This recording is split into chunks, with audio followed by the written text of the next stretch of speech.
Thank you for tuning in. Welcome to Jason's Reinventing the Tattoo community, a place for tattooers, apprentices, collectors, and the curious to unite under all things art and tattoos. We encourage you to join in these live streams and real-world events where we offer a new option for connecting with each other to better your art, develop your skill set, and be with other like-minded artists. If you're new to our community, you can find us beaming out nearly every day. We've evolved into a quality network of amazing live and on-demand tattoo and art shows that are expanding all the time. Thank you to everyone joining us on YouTube or Facebook, and a special thanks to those of you who are listening to the podcast. Our event schedule and notifications can be found in our official Reinventing the Tattoo community. To get there, search for and download the Reinventing the Tattoo app that is found in both of your app stores, Apple and Google Play. You can also join directly at community.reinventingthetattoo.com. All of our network shows, art jams, drawing groups, interviews, panels, webinars can be enjoyed on demand and are stored in our library, as well as the YouTube and podcast channels. There you'll find countless tattoo and art rabbit holes, perfect for the front room of your studio or to entertain tattoo clients. In fact, we're beaming out 4 channels 24/7. If you go to reinventing247.com, you can see all of this and enter to win a goodie bag with samples from Cheyenne cartridges, raw pigments, and D-Lies Pro. We also have several weekly shows and drawing groups too. Every Sunday afternoon at 1 p.m., you can join Jason Lesser for his Reinventing drawing group. All skill levels are welcome. At 9 p.m. on Sundays, you can watch the Tattoo Weekly with myself, Gabe Ripley, and Jake Meeks of our affiliate Fireside Tattoo. Every Monday evening, we have our evening canon class with subscribers led by Guy Aitchison. This month, we are focusing on anatomy. To join, subscribe to the canon at courses.reinventingthetattoo.com. Every Tuesday morning at 10 a.m., we have Ricardo Sturdivant for his Reinventing drawing group. Wednesdays at noon, you can find the Tattoo Now show hosted by Gabe Ripley. Every Thursday afternoon, you can find the Tattoo Collecting podcast hosted by Fawn Baker and Jordan Rookus. And on Thursday mornings, subscribers are welcome to join Kier for skill levels that are focused on apprentices, fundamentals, and such. Now, there are several ways to support our show, and that is by checking out some of our upcoming pro development and on-demand shows. We've got stuff from Andre Malcolm, BJ Betts, Bob Tyrell, and others. Find all of this at courses.reinventingthetattoo.com. Of course, we mentioned this being a free community, and we want to say thank you to all of our sponsors for making that happen for us. We recommend checking out World Tattoo Events at worldtattooevents.com. They are the largest, most comprehensive resource for tattoo events worldwide. Lots of stuff is updating as conventions are rescheduling like crazy, so definitely remember to check them out. We also have inkjet stencils found at inkjetstencils.com. Now, print stencils from your mobile or computer. Save your time, hands, and apprentices' hands. Webinars and free samples are located on their website. We've also got Raw Pigments, an ink company that is tapping into the source with acrylic-free pigments that have really been impressing artists across the globe. You can find out more about them at rawpigments.co. We also have D-Lies Pro, known internationally as Dermalize Pro. Protect your art. If you're using saran wrap, watch videos of tattooers to see what it's all about at dermalizepro.com. Also, thank you to Tattoo Now, which is tattoo technology for tattooers. And of course, the founder and inspiration behind Reinventing the Tattoo, Guy Aitchison. You can find his Biomech Encyclopedia, DVDs, machines, paintings, and more at guyaitchison.com. We also want to say thank you to our affiliate Fireside Tattoo Network, the Apprenticeship Diaries, and ecofriendlytattoosupplies.com. Now, I know it's cool seeing us on the screen, but there, of course, are real-world events that are upcoming at the end of this year. October 3rd to 6th, the Paradise BYOB in Jiminy Peak, Massachusetts, will be webcasting shows live with tons of great content going on.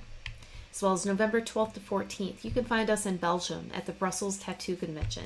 Nick Baxter, Ivana, and Gabe will be doing seminars, beaming in an art jam, and a subscriber-exclusive meetups, as well as general ones.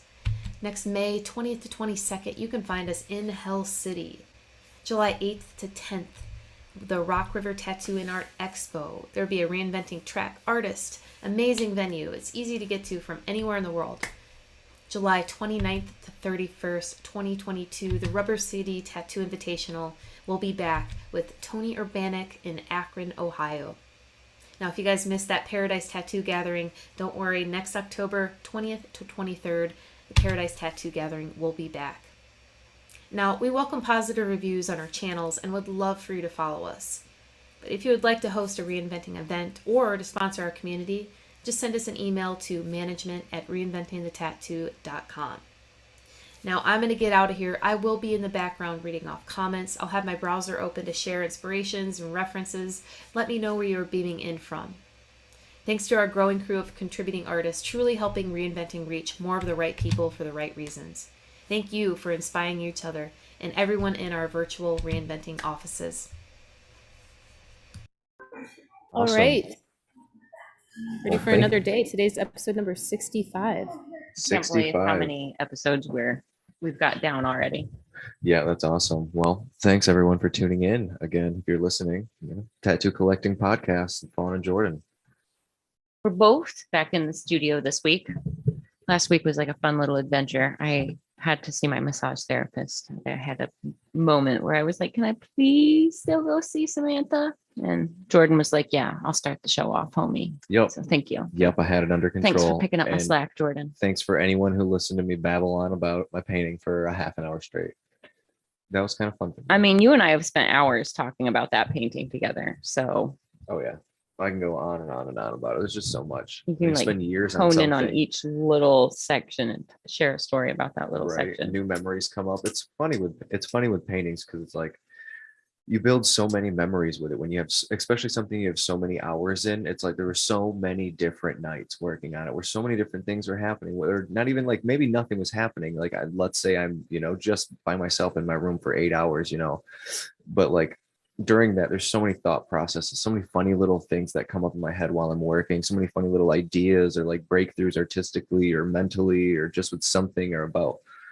Isn't it funny how sometimes when you've got like brush to canvas, like it's therapeutic, but like what you're painting doesn't necessarily have anything to do with what's going, like what you're mentally processing while you're painting. 100%. So like you can, like it can be a painting of like, let's say a flower, but when you look at that flower or you look at that geometric shape, I'm just picking generic random things, but like when you just like look at that thing, you don't think about that thing. You think about the thoughts that you were working through as you painted that thing. So like, that's where paintings start to hold different meanings to like the artist. And that's why sometimes it may just look like every other piece, but like, that's one of the things that makes certain pieces more special to the artist. Right. There's just so much memory and just mental energy that goes into something, especially, the more hours that go into something, I'm just gonna say it.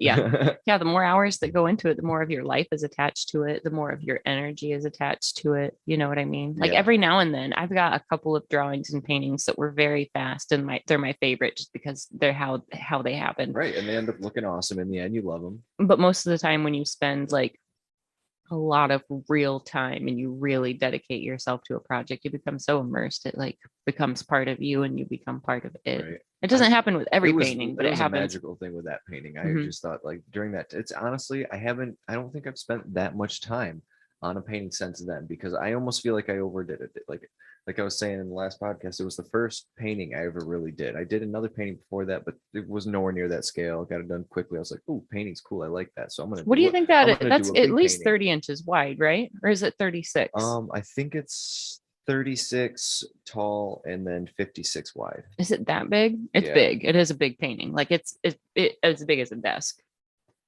Like to ballpark it, it's as big as a desk. A small desk, a big desk. I don't know. It's as big as a desk. I probably spent almost 100 hours, I bet, just pencil drawing it. Honestly, spent months just drawing with pencil. And it was funny because I drew everything in and it looked like the center of an eye. It looked like an iris, like perfectly tendrils, like long, gooey, octopusy, tentacly tendrils. And you don't see that when you look at it. It totally evolved into something different. What happened was then I went in with like tertiary detail. So it's like that was like my secondary detail, was like all those tendrils. I wanted it to be an iris. And then I was like, it's going to be the third iris, it's going to be like part of the third eye. So what we're going to do, so I went through, and every tendril, everything is, I just started looking at it like clouds, like this is what this looks like to me, because there was a lot of like weird neural net type things and stuff, like where they weren't all perfectly like long elongated tentacly things, they were connected in weird places, just like the iris, very detailed, like very 3D, went back into like a hole into the center. The hole ended up becoming like a sun, but like in the beginning it was like a black hole where you could just see like the forest of tendrils like in the center of the iris. If you're going down the pupil and you're real tiny, you would see like, the iris is like wide like that, and then a big circular ring of like little forest. Nice. But then I turned all that into like little creatures and aliens and things that all came into it. So spent like, after like 30 hours of doing the first drawing, then it was like, oh no, let's go spend 70 hours doing the tertiary Let's detail. do of more. I guess No. that's almost a test to that. Like you, like even in the drawing phase, like, I spend 80% of the time doing 20% of the drawing. And then the last 20% of the drawing, I spend 80% of the time. It's so funny how there are a lot of projects where like the majority of the work is preparing for the project. You know what I mean? Like there are so many Whether it be projects where it's grids just like or layers of anything. work, layers of this, layers of that, and you don't get to enjoy the process until the very end, but you've got to put that time into the beginning. You know what I mean? It's kind of like sometimes early in a tattoo process, even like you've got to get through like the outlining, and you've got to get through the like blocking in of big colors before you can Right. even All the worry about structural like the things, all that, magic like, and the left brain detail and the stuff. bright colors. And there's just this like, you've got to do the legwork. You've got to do the legwork to make something amazing. And there's a lot of work. And like you just said, it's like 80% work, 20% magic. Right. And I feel like it's one of those things you gotta, first off, you almost have to love the process a lot to be able to get through a lot of that. But also you have to be very tied to it. I mean, you can't like, what was I gonna say? And when you're, what was I? Sorry, I lost my train of thought. 80% perspiration. What was it, Fawn? What was it? 80% perspiration, 20% coffee. Exactly.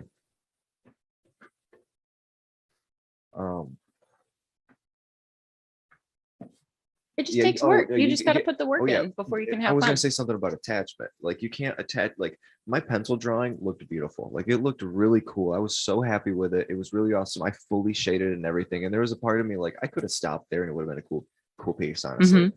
And I knew I'm going to paint over this and I'm not going to see any of this. And so like I spent all this time creating all this detailed structure, even When you were structure that I younger, knew I was just going to paint over and might not even be in there at all. did you think to take photographs along the way, like of each of those steps? Oh yeah, I have in the depths of all sorts of archives. I have, I got tons of them. That's one of the nice things about having Procreate and like apps that are that easy to work on our iPads and things like that, is we can take progress photos. Like I've gotten to points on paintings where it's like, oh, I really like how this is. It's nowhere near finished, but I want to stop here and I'll photograph it.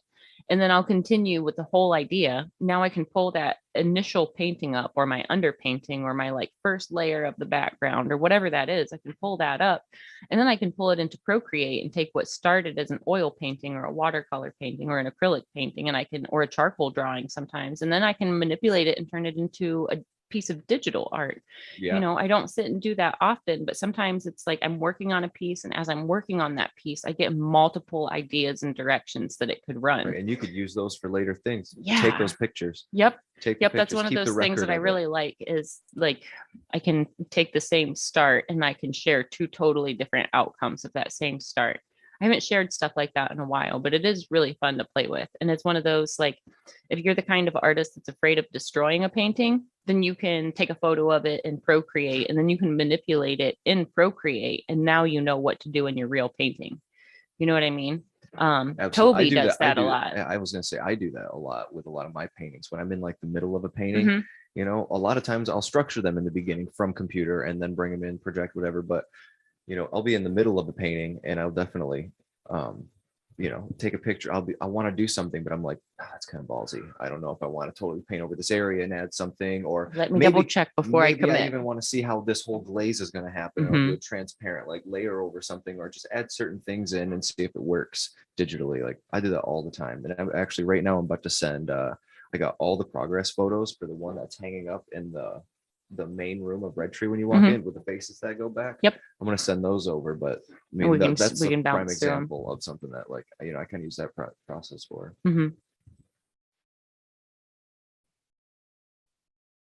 Started a piece on our buddy Joe. He comes into Red Tree. He's been collecting some good work from a lot of the Red Tree artists. But I feel like his project is kind of like of the same, like we're approaching it in a way. We've kind of got a direction. We're including all of the platonic solids. So he's going to have like these cool floating orbs that are built out of the platonic solids, are platonic solids going all the way down his arm. Then there's like a Metatron's cube at the top. But like outside of that, the whole project is already becoming a very free form kind of thing. Yeah, like we've got like ballpark ideas, but there's a lot of, I think this is going to be one of those projects that is just going to layer together and fall together just like a painting would. And I'm really excited about the freedom that Joe's given me, but I'm also excited to just kind of like let this project evolve. You know how like some projects you've got to have like a ballpark for every detail and every like section.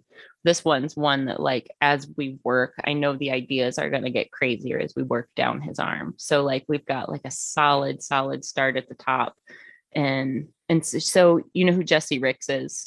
He does like extrusions of like flesh colored like hexagons like around the edges of tattoos, and then there'll be like super 3D like space on the inside or hexagons and yes stuff that yeah. So we're kind of doing that. We're kind of using that trick, but we're doing it with triangles. And Joe's favorite shape is a triangle, which is awesome because like all the platonic solids are based on triangles. Like the carbon bond is a triangle form. So it's really cool that like that just works into his whole, like every shape that triangle motif is going to be able to carry down his arm. But at the same time, that gives us so much freedom to do like crazy Alex Gray stuff like the this. Guy who was in the other day? Yeah. What's his name? Joe Benitez. Benitez. He's there all the time, and I always see him, and like we're homies, but I never got his name. And I feel bad asking. It's Joe. That's Joe. He rolls jujitsu. He seems like a super cool dad. He talks about his kids all the time. Super cool dude. Yeah, he's always cool. treated me with a lot of respect. Every time I see him, he's always stoked to see me. And I'm like, oh, yo. And I always feel like I should know who he is, and he's become familiar. And that's Joe. Asking. Yeah, okay, that's Joe. And actually, sorry if you're listening, Joe. I wanted to know. We're one session in on his sleeve, and as we're talking about like future ideas and how this is going to evolve, and how we're like incorporating some Alex Gray style art with this Jesse Ricks style with all these like sacred shapes. I'm a little jealous of that piece. That's dope. Well, he starts talking about some ideas that he has for his back, and they're just like vague ideas. But like as we're like sitting there and we're like partaking of the sacred holy matter as we do, the holy smoke. As we do. Yeah, the holy smoke. Hold it up one more time so we do know. Holy smoke. We just started like kicking around ideas that he's thinking about for his back, and he wanted to do a back about like his heritage, and you know he wanted to include some of the Mayan pyramids and you know like maybe different Mayan hieroglyphs. And so as we're daydreaming, it's like, you know, I could see like these triangles that we've already created here morphing into the edge of a pyramid, and that pyramid could open up into a whole landscape, and then in the setting sun that could turn into like a whole layer that is like the Mayan calendar. And he was like, what? And I was like, that's only for the shoulders. I haven't imagined below that yet. He's like, what? That's such a cool piece. I can only imagine. I see so much like ayahuasca style, like let's say like you could be in the clouds. I'm not saying you should do this, and this is but it's just what I'm picturing in my head. Is like you could have all that landscape and like in the clouds just goes up into like all sorts of super psychedelic like Mayan motif style, like like a whole nother layer on top of the sky, kind of like equally as important pattern work and stuff, but it makes its way through everything. So it's just like this tinge of like layer of like DMT reality over everything. Yeah. But we're only like one session in on his arm, and we're already like, okay, so once your arm's finished, here's what we're jumping in. It's so crazy how projects just grow. Yeah, that piece is sick. Really sick. It's going to be crazy. We're one session in, and I don't think I'm ready to share it yet because there's still like more questions than answers, but But you use After our next session, I'll be able to share it and it'll make sense to the viewer. choose like a 3 bug pen liner for that A five bug pen. 5 bug pen for all those little Yeah, lines. I usually don't use any smaller than like a 3 liner, and I've been using the 5 bug pin liner in place of my 3 liner just haven't had because I any can use get. for a 5 bug pen in a while. Yeah, So I was use curious that as between my where littlest you doing the liner. 3 and the 5. Honestly, that's the only bug pin I use is that bug pin liner, because if I want those little tight lines, I either want them to be so light and almost fall out if I'm laying lines that are that soft, or I'm putting things like eyelashes in and like fine little itty bitty details where like I really don't want like I don't mind the needle marks from my mag work, but when I'm doing tight intricate details with a liner, I want it to be as crisp and smooth as I can Right. get without having to like break that skin more times than necessary. Absolutely. I like I don't use bug pin 3s, but I really do like I really like 3 liners. I haven't done a lot of bio and stuff lately, but when I'm getting into really tight texture work and stuff like that, I love the triangular shape of a 3.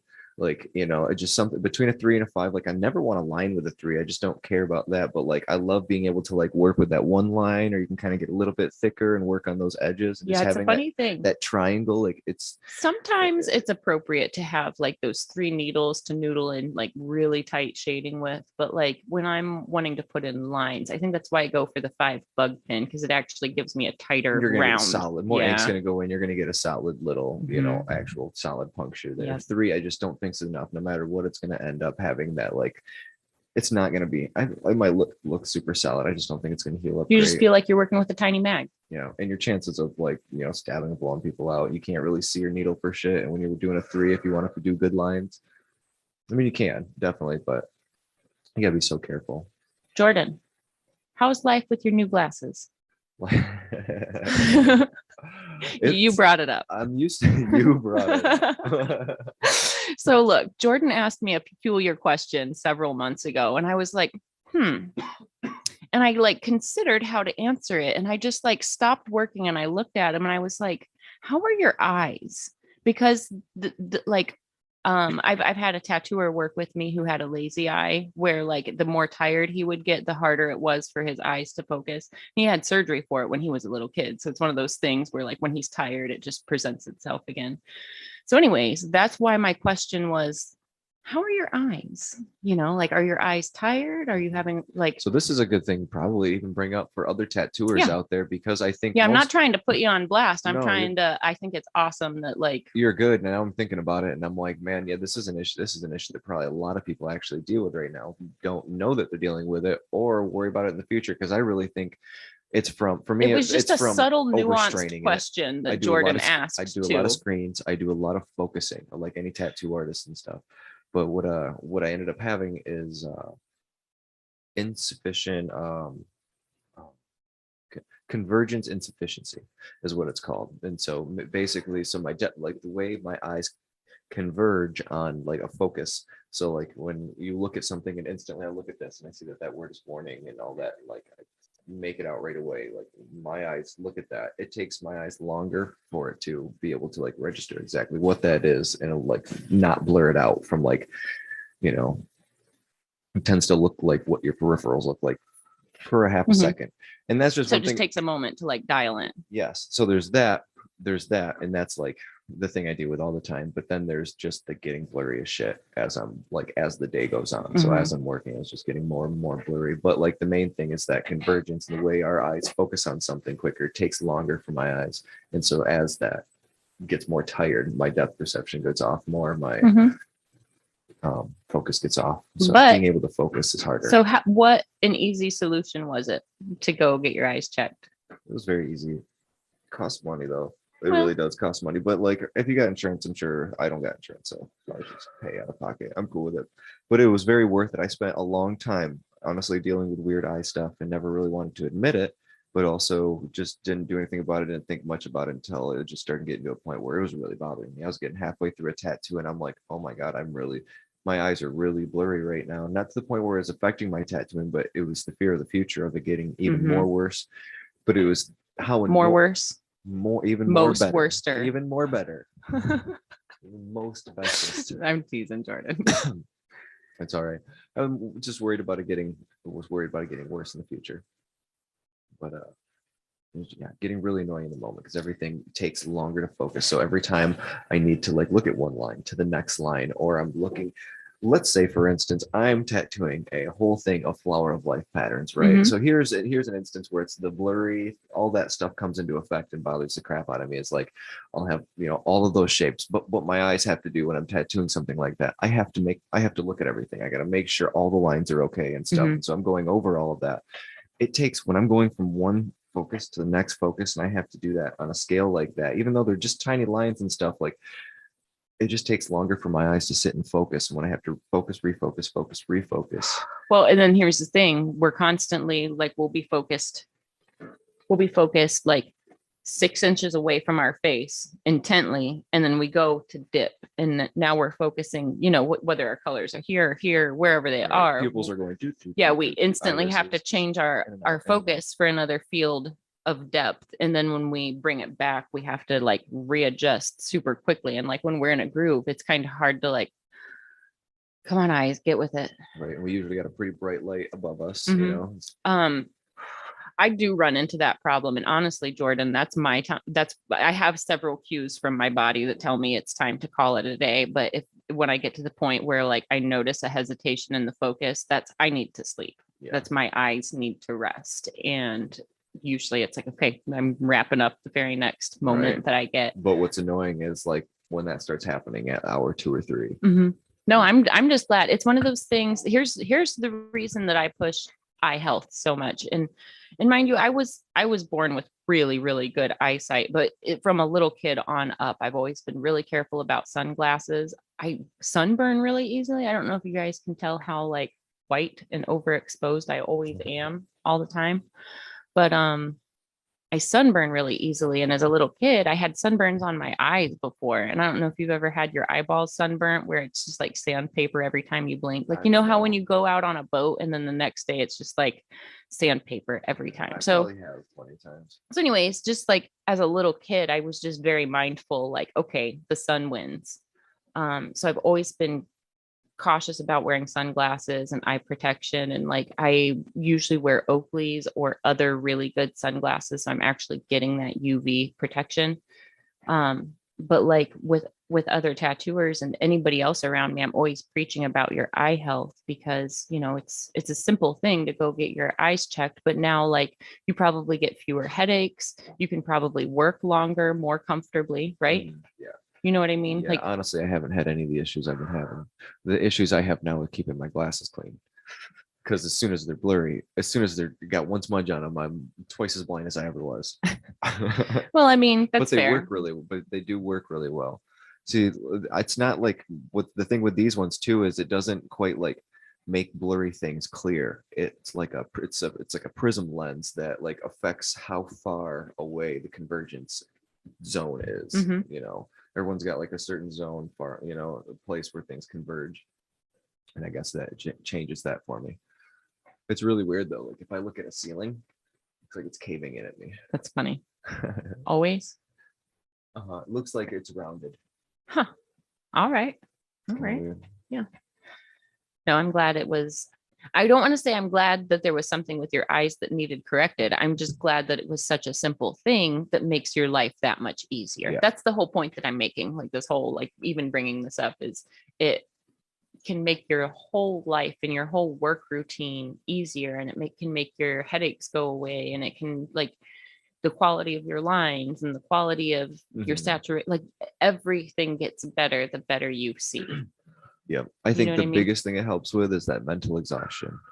Like the eyes are something that just it starts to mentally exhaust me. Like Yeah. once my eyes are going like that, it's like that's like my body's tell of like you're getting exhausted. But when it's happening so quickly, I'm like, no, it's just a symptom, but the rest of it is good, But like, I don't know. As soon as my eyes start going bad, it starts going down. Like energy levels go downhill. Yeah. We're So fortunate without to that, have- I'm like I can stay focused. I'm like my eyes are great. I'm like hour 5. I'm like shit, I could go another hour, but I cut myself off at 6 hours now. I just cannot go longer than it. My body. You cut my yourself back- off at 6 hours. I feel like Yeah. I'm just warming up at 6 hours.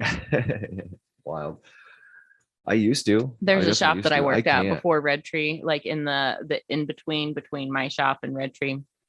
And the shop owner's name was Jody, and she always joked around because people would be like, "You running tap out specials? I hear Fawn runs tap out specials." Da, da, da. And Jody's like, "Oh no, you misunderstand. Fawn will tattoo you to death." I'm like, "Jody, I will not." She's like, "Oh no, I've seen it." She's like, "I will."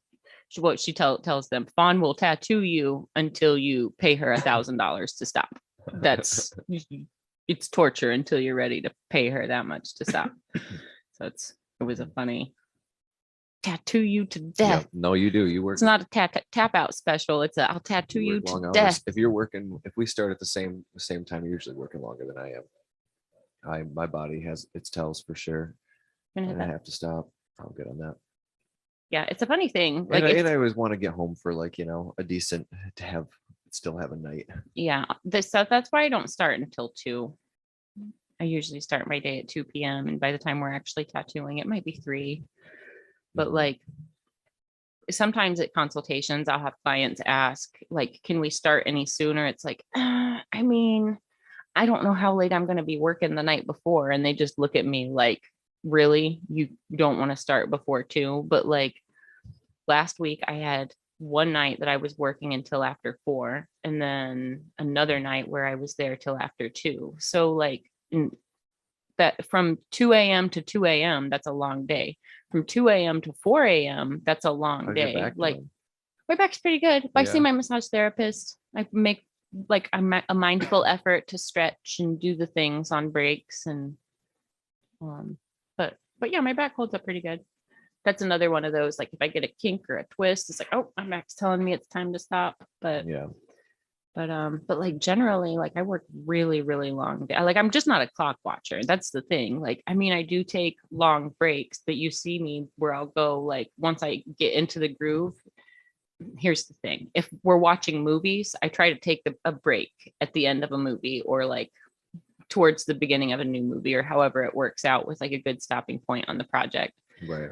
But like if a client is watching, like let's say somebody puts on King of the Hill where it's like 26-minute episodes, we'll get like 10 episodes deep and start a whole nother season before I've taken a break because I don't have that thing to tell me like, hey, it's been 2 hours stretch. Right. So like I might take a half-hour break with my client, but then we might work for 4 hours straight before we take another break.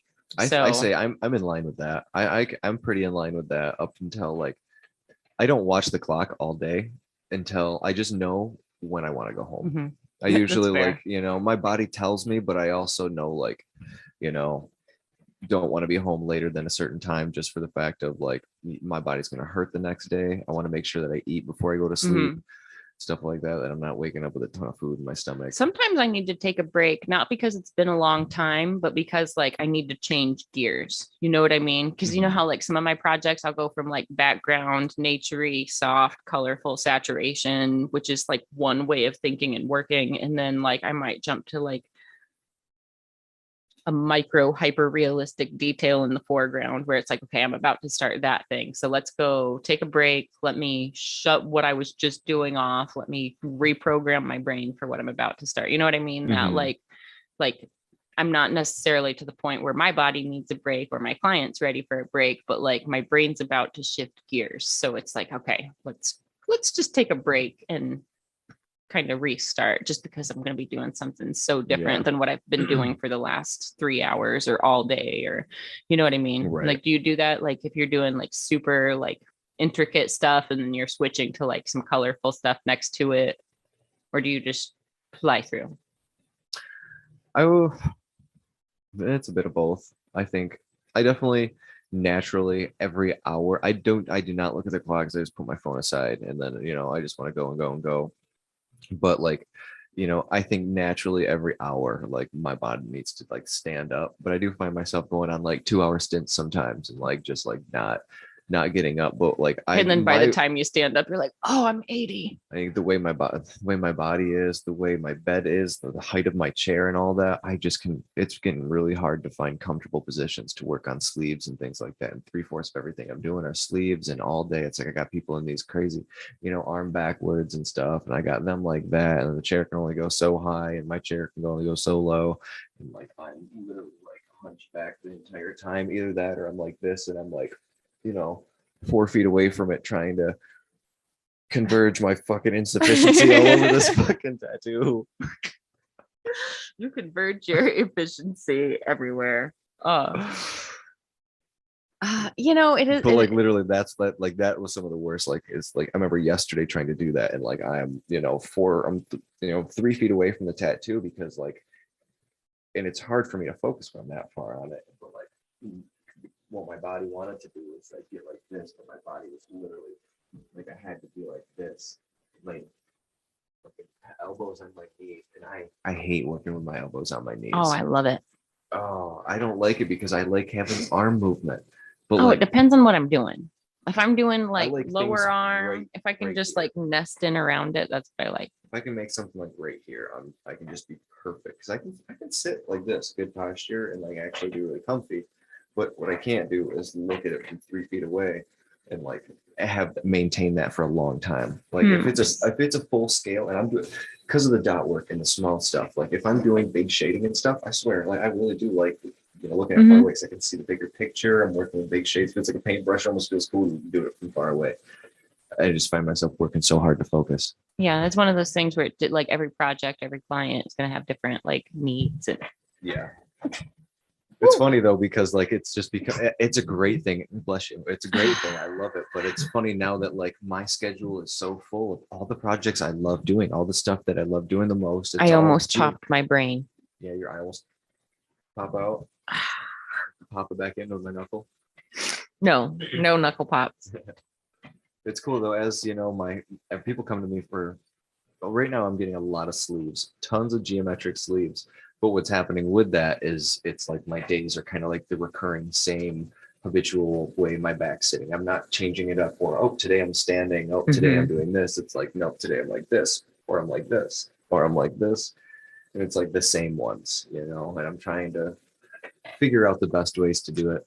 One thing that I do, and I don't know if you Or just know this, but I mindfully, like if I'm going to be in the same, upgrade the way I sit. if I'm going to be in the same position for a few days in a row, I do mindfully try to set my like inks up on the opposite side of me from one day to the next. Yeah. Because if I go from like the same side the whole time, I just know it. I just get stiffness on one side or the other. So it's right. It's just like another little step in places too, and like just change up the way that like I normally do things a little bit, and like sit on the other side of the table or something. I always set up just on the one side of my room, and I've got the whole other side of my room open. And it just occurred to me, like I can put my bed in the middle of the room, right, and just have a whole area to walk around it and stuff.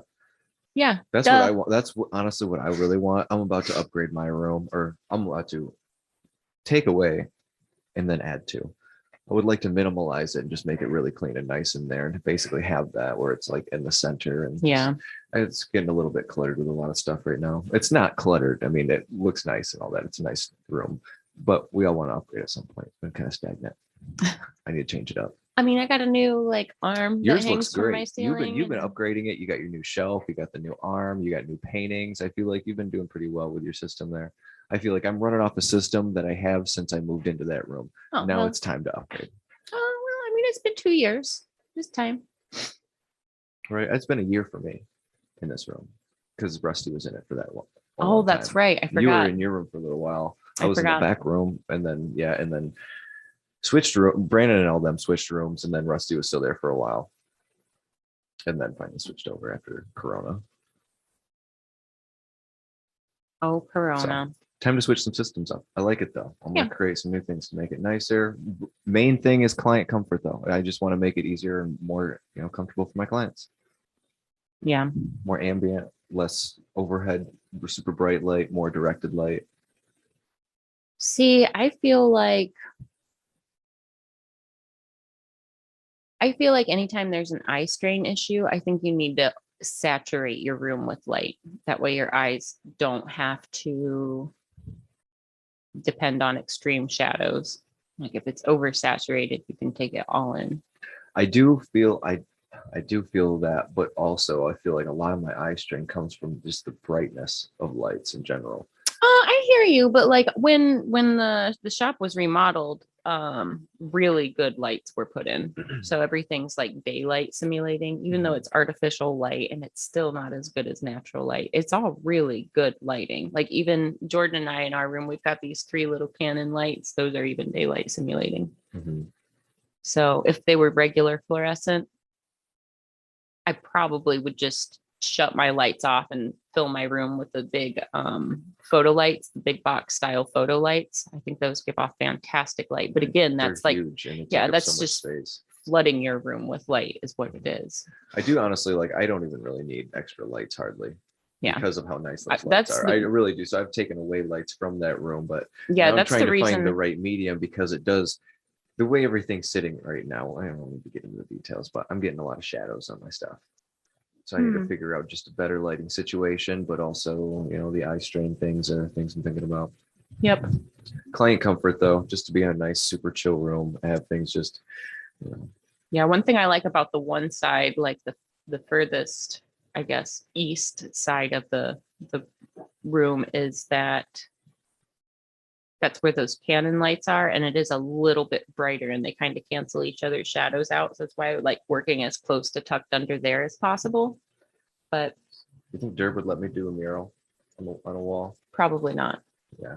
No, I don't see that happening. Inside? Yeah. No. Maybe on the back of the building. Right. And then we've Something still large got like and 4 geometric. panels back there that need murals. Right. I mean, if you want something to do with your time, Right. If someone were to ask me, maybe if you were to offer. offers on the table. I think you need to talk to Derb about this, not universe. Yeah. No, I'm not in any rush to do a huge mural right now. It's a lot of work if you've never done one before. Like once you get in the routine of it, it's pretty cool to see it happen, but it's really a lot of work. I don't know. I don't have the right tools to work that big. So Just good projector. Good projector, I feel like, can do a lot. But that also requires the right conditions. Chances are you have to do it at night. Is it going to be cold? Probably. Until next year. is it gonna be cold? Oh man. I can't believe I keep hearing the wind howl. We're in December and it's like spring weather. Sweater weather, but spring sweater weather. Mhm. So what else has been going on in the tattoo world? We've been talking about like how to tattoo a lot today. I don't know how we got down that rabbit hole, but it's all right. It's what we do. I've been tattooing quite a bit lately. I have no idea what's going on in the tattoo world, to be honest.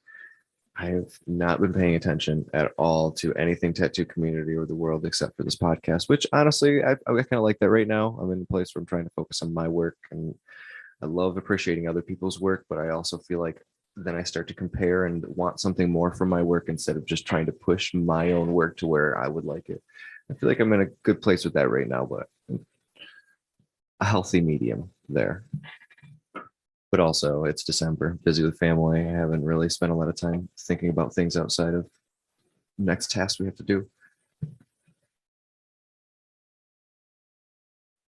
I have found all kinds of new artists lately that I haven't shared. Do you want to jump into some new artist territory, Jordan? Yes. I mean, they're not like new, but like I guess new to me or new as in we haven't shared them.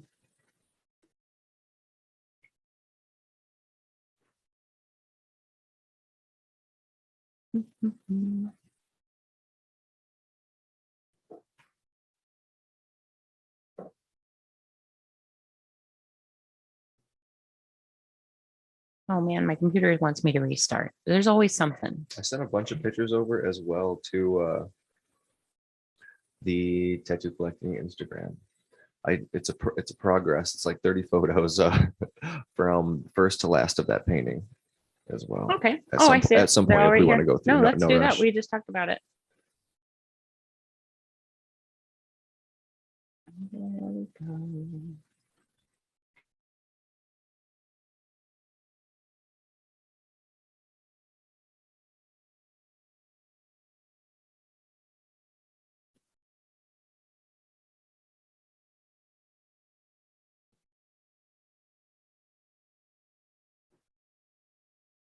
Jordan, make noise. Oh, I'm very sorry. I had to answer a text before it is too late.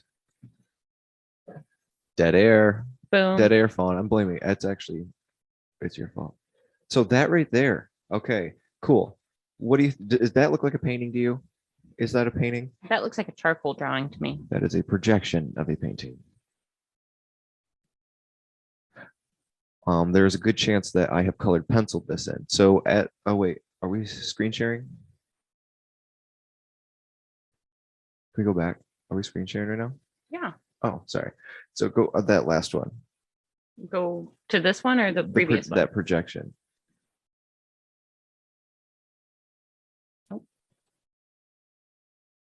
Sorry.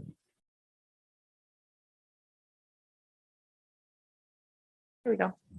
So that right there, that's something I designed completely digitally first, and then projected it onto the canvas.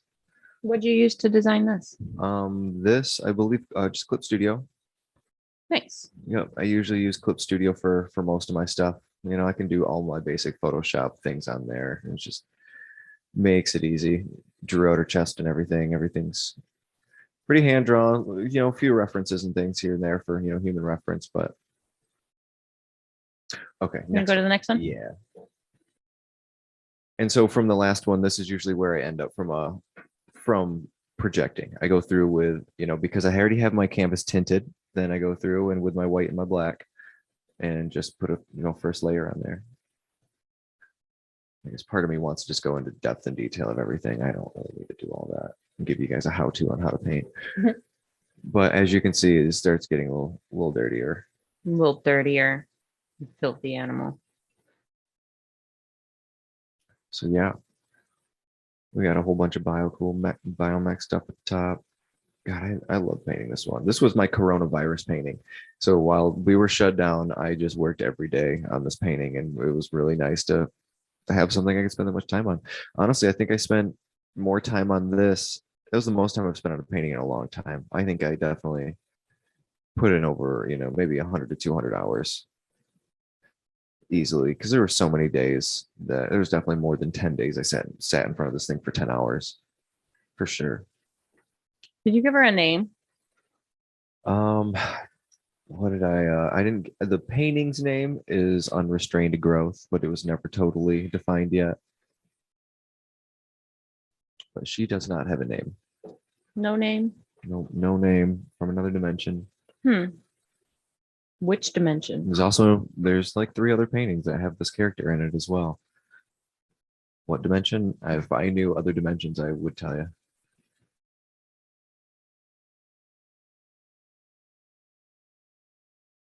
You know what I like about dimensions is that if we said there was a 5th dimension to the creatures in the 5th dimension, it would probably, you would never call it that. It's just some label to something. Oh yeah, so here's something. Here's where Here's something. where I'm like, hey, let's just add hands in there and do all this stuff to it. I just was feeling ballsy one day and was like, let's just change it up a bunch and do this. And honestly, I hated it. I was really upset that I did that because I probably spent all day on it. So next one, blacked out. Boom. That happens though. I like that though. I was so Sometimes stoked you got to when I did that. experiment to know what you don't like.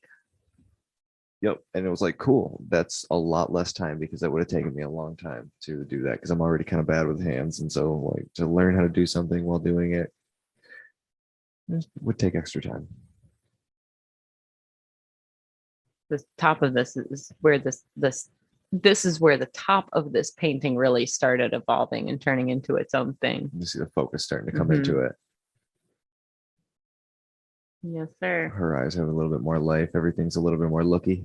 Did you glaze creepy. this, or is this one a different light effect? I probably glazed. I was doing a lot of weird, big glazes and stuff and just trying to start really subtly mapping out depth. And so I was doing a lot of things to brighten and then darken. But there was also, I think this right here, the light I had above it had a warm and a cool filter on it. And so this right here looks like I probably had the warm filter on it. Is this when you started sculpting into it? And so this right here is clay on top of it mixed with gesso. So I put the clay on there, and then I gessoed the shit out of it to the canvas, and then I gessoed the canvas first to make it really adherent. You want to go to the next one? Yeah. So big jump from there. There now I have the most of that all there. You know, it's getting real close to the end now. But there's a big jump between the last one and that one of time.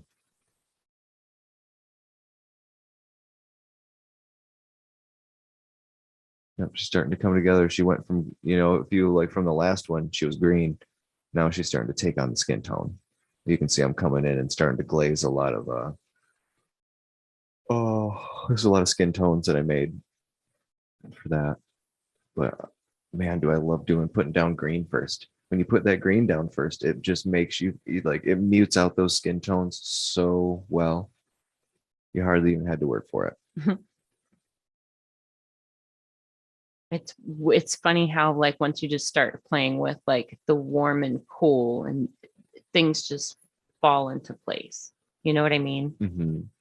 And like with that green, it's like it's just like the drawing and the stuff we were saying earlier in the beginning structure. It's just because this layer is green doesn't mean that it will stay green. It just that Right. green needs to be there to And- kind of like marry everything and give it all a motif. and it might seem monotonous to go through that step and do all that, but I don't know. I was in love with that process. I was in love with the way it was coming out.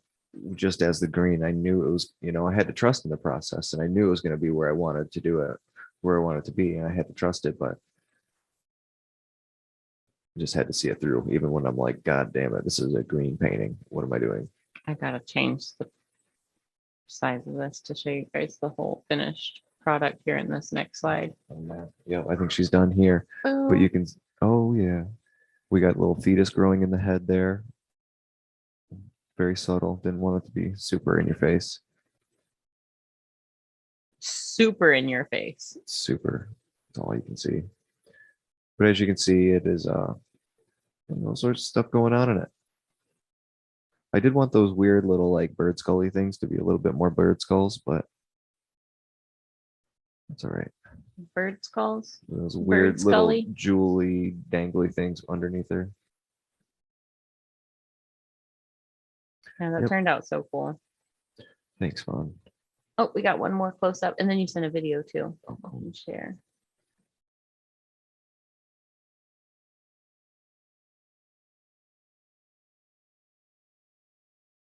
Yeah, that was a very fun painting to work on. I honestly felt as though I could have put another 50 hours easily into it, another 100 hours just to finesse things and really, really get the vision out that I wanted for it in the beginning. But I did just have to call it.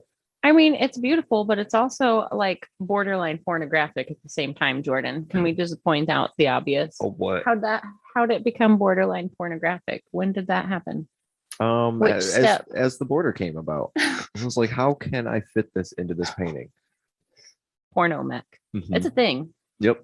Porno mech.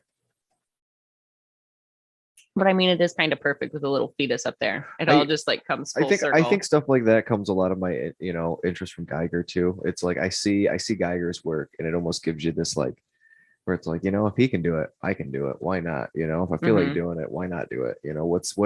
Do I give a shit what people think? I'm not painting this for anybody else. I'm not even painting this. I'm painting it for me entirely, but also like I'm just painting it to see what comes out. And as I go, when I'm like, ooh, I kind of want to do this thing, I do it. And then I'm like, ooh, that leads to this thing. And then that leads to this thing. And if I stop that train of thought, then I stop the painting completely. It's like, I just got to go with it. And man, am I a huge advocate of who gives a fuck what you're painting? Who gives a fuck? You should not give a fuck what people, or not who gives a fuck what you're painting. You should not give a fuck what people think about your painting. Paint what you want to paint. Art for art's sake, right? Right. Art for art's sake. I just feel like you're an artist, we just do it because I don't know, however you want to define it. Whatever you like out of art's the reason why you do art. But I don't like. There's this funny video I kind of want to share, but I don't know if it's the appropriate time or not. Have you had any? So I know you've got a manager now. Emily's helping you take care of your scheduling and sorting through emails and things like She's that. not just helping, she's doing it entirely. Oh, isn't that fantastic? It is the best. It is. Get a manager. Get a Yeah. manager. I just had a meeting with my manager, Emily, last night. So we were like strategizing for the next few months, you know, what's coming up, when our consultation days are, what kind of projects I want to take on. We edited my webpage a little bit. Like we did all the things. It's so nice.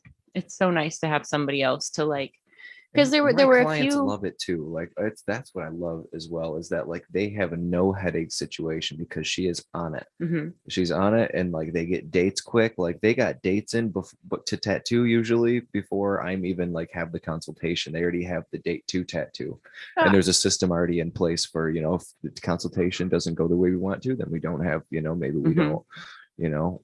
And so like I don't have, all I have to do is relay a little bit of information here and there, make sure that we do have a little, we, you know, of course we communicate.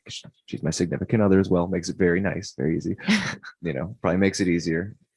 But as well, still having that, it makes it so I don't have to relay all day with people and, you know, bing bong over fucking emails So all day. one of the things that was nice, and like collectors, if you're listening, this is one of the reasons why, like sometimes we always joke around that Emily's my gatekeeper. Like, you know, you gotta use the right words and say all the right things to like get through the gatekeeper to get your consultation with Fawn. But really it's like she's sorting through all the projects that are like she and I have had very specific conversations about the kind of artwork that I want to take on and the kind of work that I'm like concentrating in and pushing further. You know what I Mhm. mean? So if it's not something that we can spin into what I'm concentrating on, then, you know, she has a whole list of artists that like I personally recommend, and like, you know, they give stellar work and it's probably more like what you're going to ask for.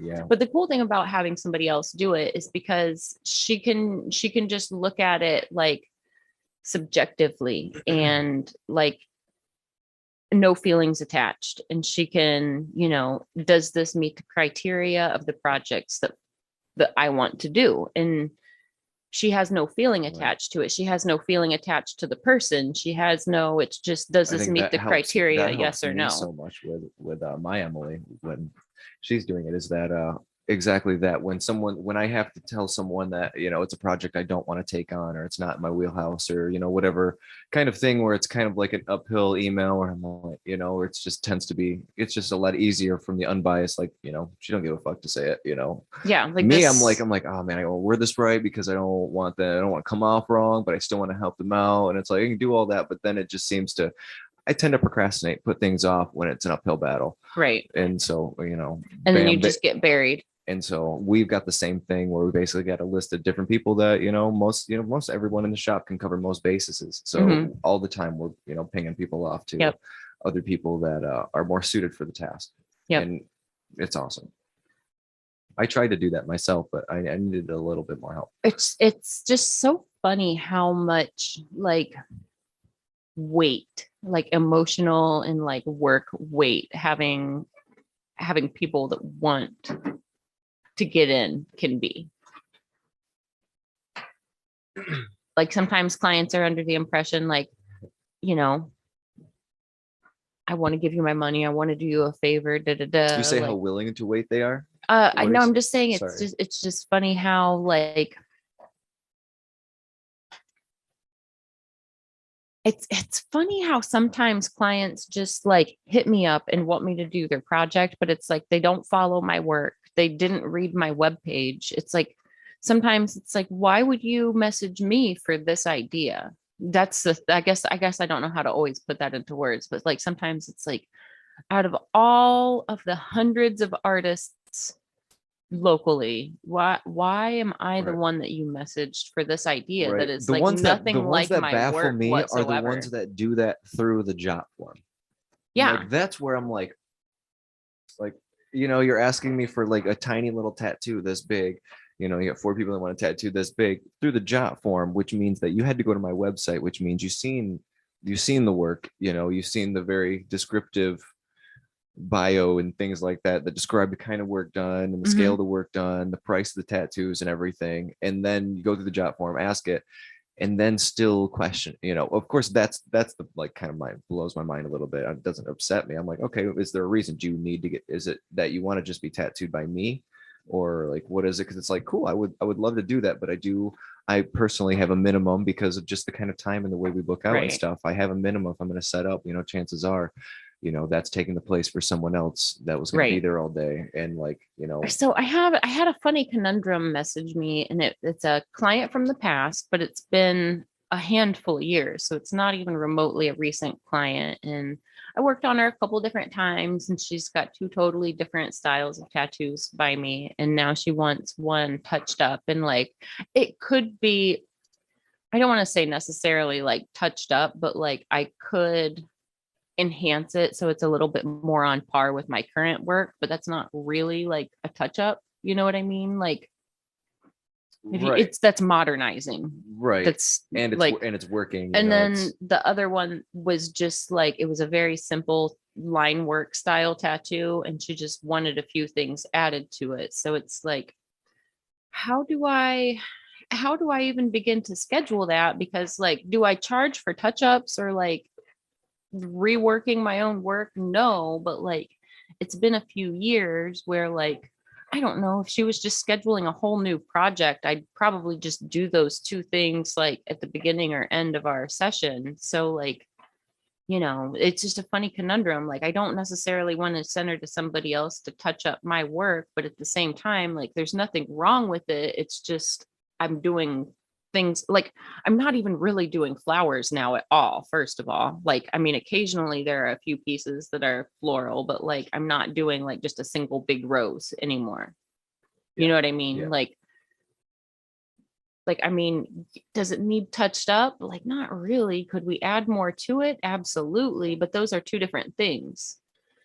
And then how would I go about charging for that when I do whole day sessions? And if I were to give you a day slot, now I can't get a whole project in. And it's just a funny conundrum where like, that's why I have all this information on my webpage, but you still message, and it's like, well, I mean, I want to help you out, but at the same time, I can't afford to give you an entire day of my schedule because like this isn't even really a touch up or a new project, or like it's one of those like my gut tells me she just wants to be tattooed and hang out. And in which case, like if you're ready for a new project, like let's schedule a new project and I'll just touch those things up along the way, or I'll make those little additions along the way, but I can't really justify a whole day for that. So like that's where like as my manager was sitting and like reading me the message, she's like, you like, I know this isn't really what you want to take on, but she said these were your projects. And it's like, they are, but like what she wants done isn't really a touch up. And it's been like a few years. So it's not even really in the like touch up wheelhouse anymore. And then how do I charge for that? I charge by the day, but I work my day price out based on 6 hours a day. You know what I mean? Uh-huh. So like, how do I do that? And then if I schedule you for part of a day, now we're cutting into somebody else's day. And then how do I do that and stay fair? So like, I guess in a nutshell, like when it gets hard to schedule with an artist, or like your artist has gotten busier, or your artist is doing different things, don't take it personal. Like if it just doesn't meet the criteria now. And that's one of those things, like I feel bad, but Emily like reminded me like, this is why we have all these things on your webpage. This is why we have all of this, where like, so like, if it doesn't make Exactly. sense business wise, then it doesn't make sense business wise. But like if she's ready to start a new project and just like add that on to a day, like I wouldn't charge extra for those things. I just can't justify taking time away from other projects for these two projects that are fine. They're just like my old work. You know what I mean? Like they're exactly what you asked for. They're exactly like what I was doing at the time. You know what I mean? It's like, what? Do you just want to hang out? Right. Do you just want like time in the tattoo shop? Is that what it is? Because like sometimes I feel like people get that itch, and that's all it is, especially the ones that are like, I just want to add a little something. I just want to like, do you think that's what it is sometimes? Like they're just itching for a hangout session. I don't know. I think I weed past people that just want to just hang out. I think because of, I mean, I don't know. Most of them, I would say 90% of the people that do message me are looking for big committed pieces. And definitely want something that they're going to be invested in and Mhm. things like that. And Okay, I don't get but I get the sense, of course, they do want to get tattooed and all that. And they do just, I don't really get the sense of like, they just want to come here and hang out all day. I think I they just definitely want wonder to come sometimes if to that's what it is. get tattooed. I think I've had homies like that in the past and stuff like that. But now being in Columbus, You don't have it as I don't much. tattoo any homies. Yeah. Everyone's either new or they're a homie because I know them from um It I know just them because I've tattooed them in the past. it And now just they're tugs like at my a tattoo heartstrings to tell homie. people no. And it's not even necessarily like I want to tell you no. It's I'm not able to tell you yes, because that's not fair for I all these find it other a good projects. time to practice saying no. It's like a great little like passive place to be like, no, I'm sorry, my time's valuable. I can't do it. I'm just kidding. I don't necessarily Well, think but about the other I thing don't think is about it like that necessarily. I'm just kidding. But I think if what she I was have learned to asking, say no more through that. if I was the only one that could do what she was asking, it would be different. But what she was asking, like, I mean, you could go to this guy who can get you in tomorrow and he's good and he's ready to like he Right. schedules And out. there's But someone like and he's probably stoked to do it. yeah, the And like artist I'm recommending, I think he books an appointment every day and then after that he takes walk-ins. You know what I mean? It's one of those situations where like he is booked out, but he also takes walk-ins daily. Like you might have to wait a few hours for your small tattoo idea. So I hope she hits him up and she doesn't feel discouraged, but it's just a conundrum. Like, okay, you are my client and like I don't want to like tell you no. However, like this doesn't really meet the criteria of what I'm looking to do to like push my artistic work further. Like that's a step, several steps back, basically, is what it is. It's just a funny conundrum. Like, what do we do? What do we do? But anyways, I guess don't take it personal when it gets harder to get in with Yeah. artists. We had a whole episode talking about how like it's just harder Right. now to get I in with think- artists I than think- it ever has been because we're just so much busier. Yeah. And it's, I hope anyone listening to this, as a tattoo collector, you get to, the best part of understanding is that you get to hear from us and you get to hear that, I don't know. I forgot what I was going to say. I keep losing my train of thought. We should smoke some more then. We should. What was I just going to say though? Hard to get in with the artist. That's what we were talking about.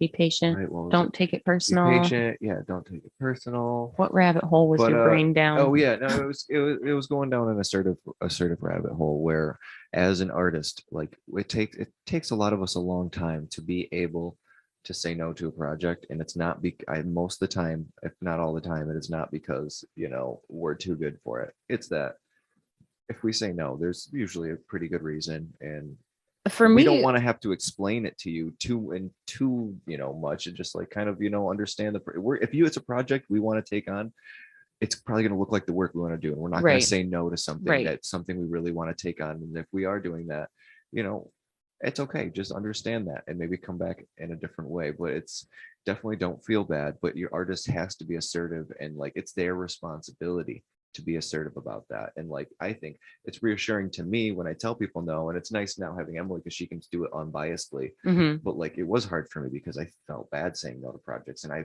what happened is, yeah, cool, I would say no to a lot of them, but then I would still say yes to a lot of other ones too, and then end up with a lot of projects that I just wasn't really feeling as much. Like right now I'm on a roll. Every tattoo I'm doing, I'm just feeling so fucking awesome about. But I hate doing it to a client and to myself, where it's like I'm doing a tattoo that's an uphill battle, and I'm like, man, of course I know I can do this tattoo, but it's like, man, it just seems like it's so much harder, or there's something about it's not clicking. Like I have to work longer, or I'm doing sketch after sketch because I can't get. You're not in the groove. I can't get the idea out, or I'm Mhm. not seeing it in a way that I'm okay with. You know what I mean? I think that happens a lot. I go through sketch after sketch because like I'll spend 4 hours on a sketch and I'm like, God, I just don't like it. Mhm. But then there's other times where I'm just very critical on my own work too. And then like I'll show Emily and she'll be like, are you fucking kidding me? That's so awesome. And I'll be like, then I'll look at it again. I'll be like, oh, I guess that is kind of cool, and like I'll run with it, or something. But I don't know. It's I hard. don't know what I'm getting at, but I can go back No, and forth with that. I think it's a funny thing. another conundrum for me is like what happens when somebody hits me up and they're like, I really like this piece that you did. I want something like this. And it's from like 2017. I mean, I was doing totally different things than I'm doing right now in that year. And I was pursuing different things and I've like progressed past that. And like that's always a funny like then it's like, do you just want my work? Because like what I'm doing now is way cooler. Like if you just want something cool by me, let's start there. Right. And sometimes it's hard to like wade through like the person's motivation, like why. And that's actually one of the questions that Emily has started asking sometimes when like the project is really far off the mark of what I'm wanting to do. It's, do you just want to be tattooed by Fawn? Like, do you want some of her new experimental stuff, or do you want this kind of work that Fawn was doing then? So those are questions that she asks like on my behalf. And that kind of like, it narrows it down to the people that not only want my work, but want my current work and my new experimental work and my new, like I like doing things that there are very few other artists doing. You know what I'm saying? Like there, and I'm not knocking trends. I'm not knocking tattooers that tattoo and styles that, are popular and more common, but like, I want to chase things that maybe other artists just aren't pursuing yet, or, maybe other artists are pursuing it, but like, I see it differently, like some of the ways that I've been doing some of my like spacescapes here lately, they're just totally different. Like I can name other artists who specialize in like outer space and sky scenery, but the directions that I'm pushing it and the directions that my mind might translate that same nebula is totally different. And I'm just like pushing it further and further. And I'm loving the results and I'm able to do more. But it's just a matter of like, I can't do that if people still want me to do pocket watches. Yeah. Have I done pocket watches? Absolutely. Did I love doing them? Absolutely. I would find the most like cool, functional, like skeleton pocket watches and try to get all the gears as perfect as I could inside that pocket watch and like get the mechanics right, get the reflections of the metal right, get the reflection on the flat crystal right. Like I loved it when I was doing it. But now all those tricks that I learned doing all of those pocket watches and compasses, those are now the tricks that I'm using to create this like other realmly to this unbelievable spaces. You know what I mean? Like it took those tricks and it took learning those things to learn how to even to decipher this crazy reference of a nebula that I'm looking at. Like it took those steps to get here. Mm-hmm. So I guess it's just a funny conundrum when somebody's like, but you've done this before, or you did this piece on my uncle or my dad or my brother, and I want something just like it. It's like, yeah, but I did that like 5 years ago when that's what I was doing. Right. I think now I'm a different person and a different artist. I think as an artist, and I think I can be a little bit more like, I don't know. I think I hate feeling bad, I hate feeling bad for not wanting to take on someone's project. I hate feeling like, I don't like going through that whole emotional up and down. I'm so thankful that I have Emily to take care of that, and that like I would rather just not have to go through that. I had a grander thing I was going to say with that. I fell off. But I always want to make sure other people, that people are pushed off to other tattoo artists if it's not something that's in my wheelhouse. And God, do I want to take it on? But I got 3 days a week, 4 days a week at most that I'm usually working. And in those days, I only have a certain amount of time to get a certain amount of projects done. I have so many projects out there, and the time is very valuable. If I had to sit and spend the day doing a smaller piece, it doesn't mean I'm going to fit 2-3 tattoos in. It means chances are I'm going to do one tattoo for 2-3 hours that day. Mm-hmm. And, there's someone else that can do it. I know What you about want to be this? tattooed by Hey, me, but at the same get me in time, when you have free time. because my time is so valuable. All I was saying a minute ago is that my time is so valuable, and because I respect and love myself so much, I have to make sure that I live up to what I believe that value to be. Let me know which when is- you have free time. It doesn't mean I'm hurting somebody by saying no to somebody. It means that I'm actually respecting myself more every time I say no. And But that what is about loving when yourself a little they're bit. just like, let me know when you have free time? Well, you hit me up, bro, when you No. have free time. No, I won't. Do you ever actually take the time to track somebody down that said, hit me up I when don't take time to track. I don't anybody usually down. have free time to do that. I have a No list client. of people who I've have gone never through the met- hoops. Sorry, keep it up. No. I'm kind of like trying to be that client that's constantly sorry, Jordan. Yeah, I was trying to be the interrupting, let me know when you have free time client, where it's like they constantly like doesn't matter what their like message is or when they see you, like, let me know when you got free time, bro. It's Get like, me in. you're It's not- like, and you yeah, I gotta have message never me to get messaged on a the client list. to Cause come in. like Never. I always Never, have a ever. list for, and when it's free, it's not really free time. It's like somebody else's turn for that time. Like, so there's not free time. Right. Like there will not be free time. Like there will never be free time, no matter what my time will, because I schedule out. And then if I There won't do be have time. the free I don't care time, if I schedule I'm a not going to week be forward, working. 2 weeks forward. If I'm only a week forward, like I don't mean I have free time. That means If I have I'll free see time, what's I'm going going to on be next week. yakking. I'm going to be sleeping. right. Free time is I'm not going to time be tattoo. painting. I'm going to be eating food. Free time is not, let's go work. Think about it like this. If there were any other job in the world, like let's say you were an office worker, would you, if you just happen to have free time on a Saturday, go back into work? Right. If you have free time, would you mind doing? Would you my go work fucking on those accounting this weekend? reports? Yeah. Right. Yeah. Would you mind just like working on those TPS reports this weekend? Like, if you get any If you have free time. if you get free time, If you get free time, you want to work on those TPS Right. reports? fuck off. It's just the funny conundrums. And I think people also think because you love your job too, it's easy or it's like something that we want to, it's like, oh, more time to tattoo, more money, you love, it's like I make enough money. I'm fine with that. Like now with the thing when you're established artist in your time or as an established person with a career, you realize that your time off is almost like what's most valuable. How are you going to figure out actually having a life now that you have the things that you want with your career as an artist, as all this, the job and the life that you work so hard for? Now, how are you going to build your life outside of that? And you cannot do that if you're always working. It's funny how like as your dreams come true professionally, it kind of stifles so many other areas of your life because we become you so work so busy that much.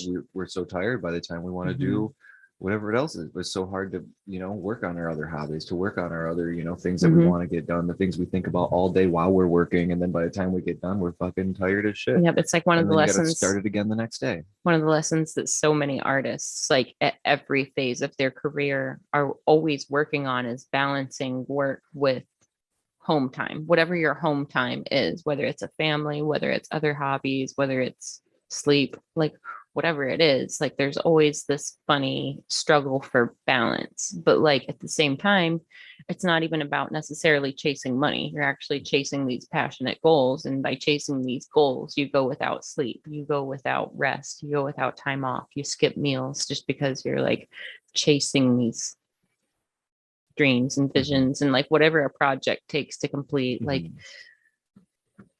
it's a funny conundrum. Like you love it so much that you sacrifice everything for it, but at the same time, it's still no matter how much work a good artist puts in, there's always going to be more work waiting, and there's always like a funny amount of pressure for those people that are waiting. So that's where it's hard to balance who you make commitments of your time to. You know what I mean? That's why it's so funny for me to like, I only want to take on things that are going to further me as an artist right now because I want to grow. And if I keep taking on the same things that I took on 5 years ago, that doesn't give me the room to grow. It gives me the room to stay pigeonholed. Gotta get a kiss. Gotta get a kiss. Mwah.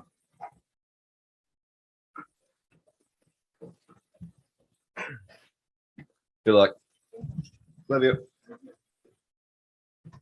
We love each other so much. Oh, it's As you can see. disgusting.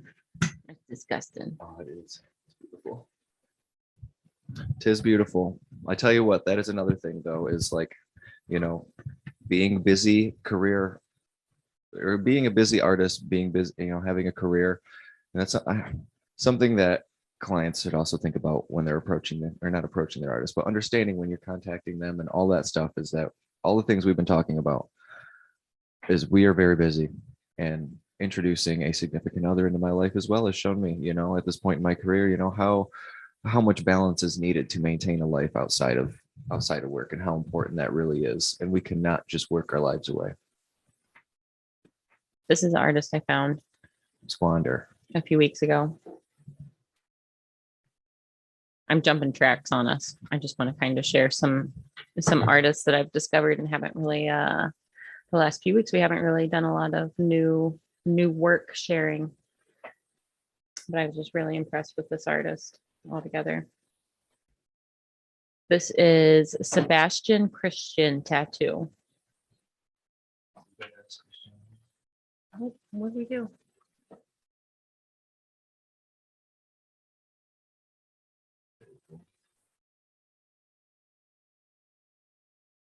Yep.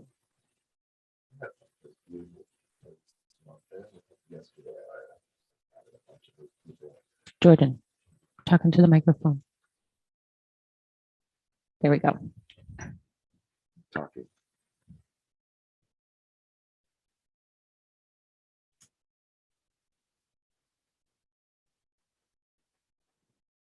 I just love it all. It's all super Japanese traditional, but there's definitely some liberties that have been taken just for the sake of like pushing the tattoo further.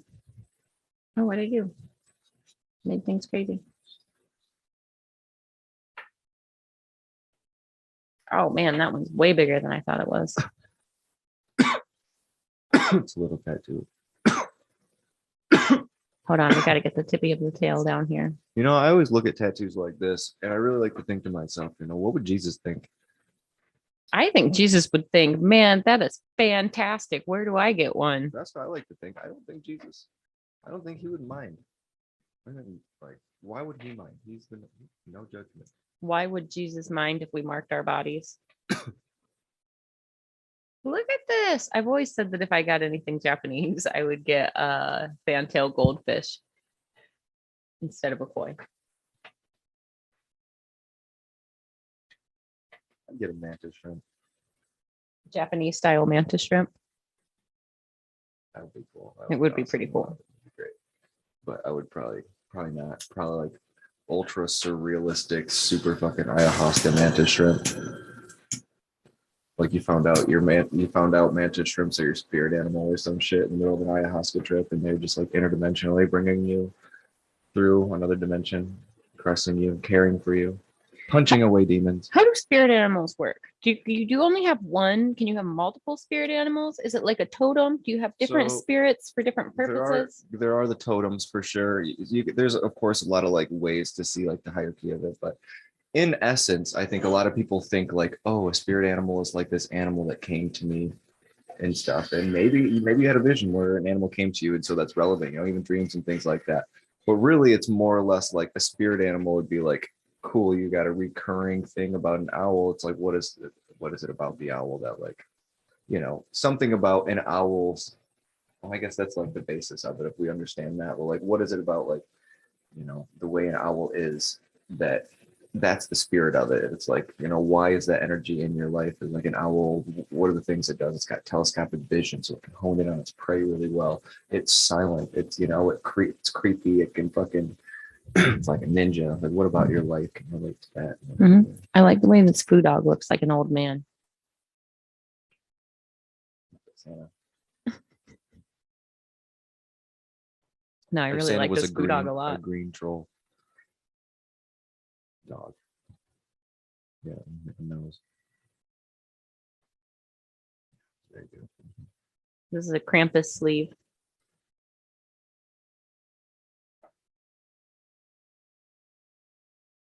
So tell your children that this guy's coming snatch them up. Sebastian Kristen. I think it's Sebastian Kristen tattoo.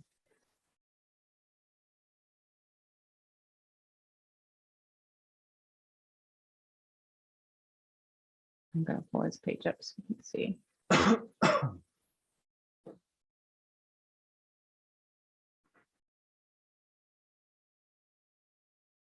Maybe.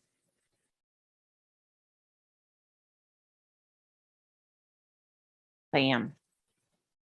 This is who we've been kind of just looking at as Jordan and I were rambling for the last few minutes about spirit animals, totems, what have yous. I think mine would be a snail. I thought about it. They just observe. What else can a snail do? Observe, pray they don't get eaten. That's all they got.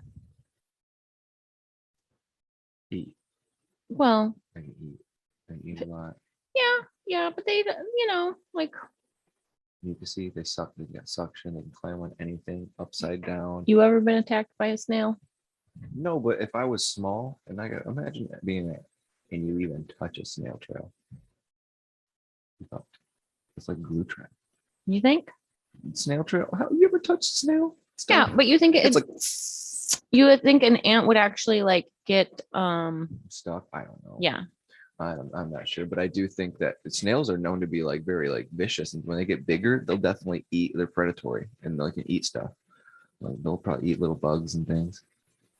I need to check this out. Predatory slugs and snails. Aggressive snails. They'll bite your finger.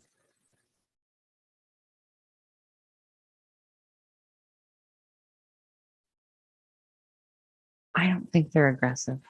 Cone snails are actually aggressive if provoked.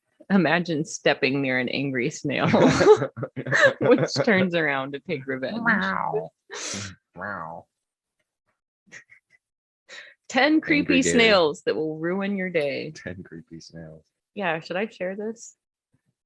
Type in a blue sea slug. That one will ruin your day. A blue sea slug? Is that the blue and gray one? That's the most beautiful of all the sea creatures.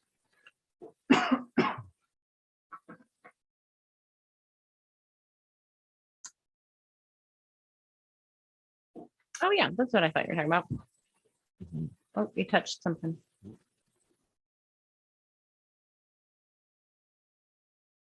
Now those things are extremely poisonous. They sting you. You could I very just much saw a die. video of somebody handling one barehanded. What do you mean they're poisonous? Yeah, no, that video is viral for being insane because that person's the biggest idiot ever. Because that's an extremely poisonous animal, and somehow they did not get stung. Wow. So we're talking about this little guy. Mhm. Somehow, some way.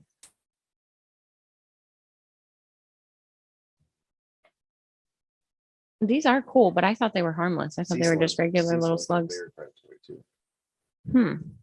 Do they have teeth? They'll attack. You should type in like sea slug attacks something, anything. It's fucking crazy. How did we get down this rabbit hole?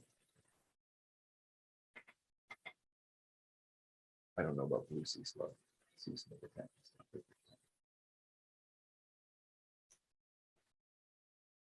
I don't see any attacks. You get blue sea slug. It's all right. It's kind of a lot to find. Attack of the sea slug.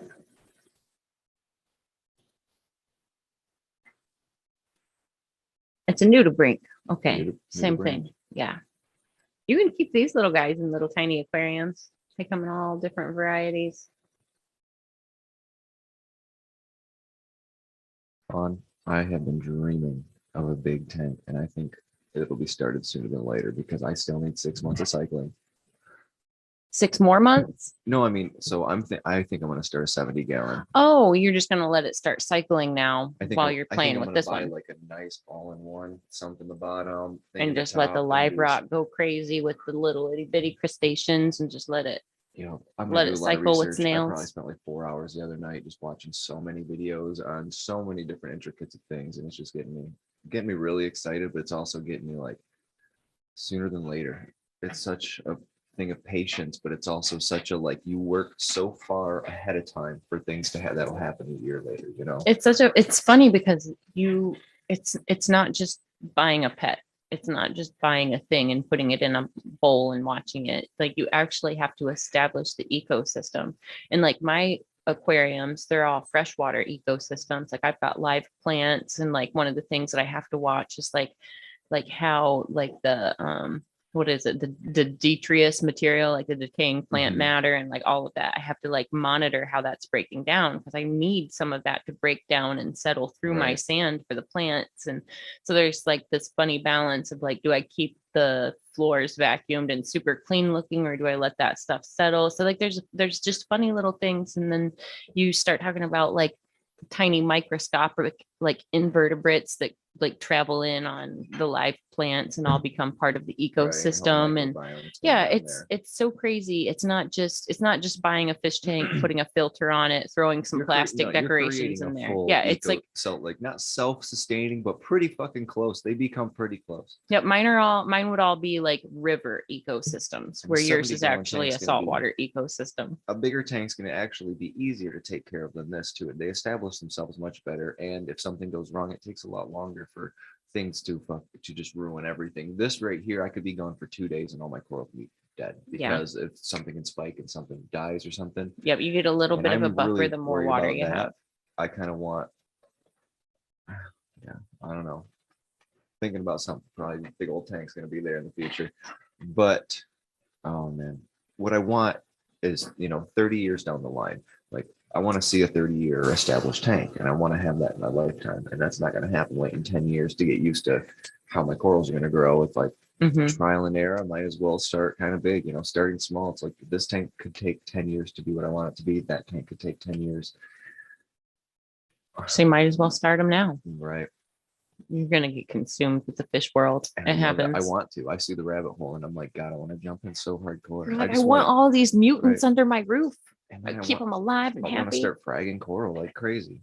I want to get to know it so well, be able to start supplying other places with it, and just be like, instead of growing, You're gonna learn so instead of much growing about other plants biology and stuff, how the it's like, world, like the microbiome of the world works. Like when you think about like the world, how it's made of mostly water and organisms that live in the water. I think one of my biggest heartbreaks of the world right now, with all the climate change and everything that's going on, are the coral reefs. I'm not kidding. Like that shit bugs the shit out of me, and it really has the past couple years. And part of why I wanted to start scuba diving and things, just to like spread, and not spread awareness, but to like be able to be a part of it and see it myself. Haven't got the chance to do that like I wanted to, but that's why I want to do a reef aquarium, is because I want to learn more about it. Over 50% of the Great Barrier Reef is gone, 100% bleached. Or not, I mean, 50% is 100% bleached, but not 100%. But I mean, for those who don't know, the Great Barrier Reef is fucking, it's bigger than California. It's like half as big as the entire United States. Have you heard of an artist named Jason DeCaires Taylor? So the guy that buries all, puts all the stuff in the water for Yes. scuba divers. Yeah, and he stuff. he like casts human beings and then makes these concrete sculptures and then submerges them. And then he revisits them later on and photographs them once they're all like starting to get covered by like barnacles Right. and It's one of coral. the best and... things for the ocean, is just to put structure in there in general, and then do cool stuff like that. I love that. Oh no, I lost it. There he is.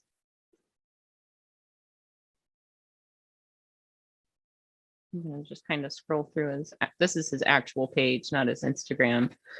But while we were talking about fish tanks and coral reefs, it just kind of put this artist in mind for me. But I just love the idea of making art that is like deliberately going to be overtaken by nature. You know what I mean? Like it's super similar in what we do as tattooers, because the art changes and it grows and it becomes something that we couldn't have made with our own imagination. It's like there's something magic about the spark in the creation, but then the way that it's almost like a collaboration with the earth and with you know, I don't know. There's just a whole magic element that can't be achieved on our own. And then when you add the nature element and you add the time element, it just becomes so much more special. And then when we talk about like nerding out about our fish tanks, aren't these rad? Like what narrative? Like you can attach so many different feelings and thoughts to each one of these different projects. It's very cool. Do that so bad, scuba diving, go check stuff like that out. Check this one out. What There's I- a cool what I want reflection is in to the be able to go piano. downstairs and all you hear is just water pumps everywhere, tubing coming out of the walls to suction one water to the next water, big old flat tables and Mhm. stuff, sump pumps everywhere. Oh man, obsession is creeping in. It's like that's the problem with the art of patience with breathing, is that like you have so much time to think about what you want, and I can't just like have it in the back of my brain. How can we do this? Check this one out. It's like a couch potato. Oh, goodbye. Isn't that crazy? Look at all that coral growth on there. Mhm. Is that coral or is that sponge? I don't even know the Right. difference just by looking at it. Oh, that could be sponge.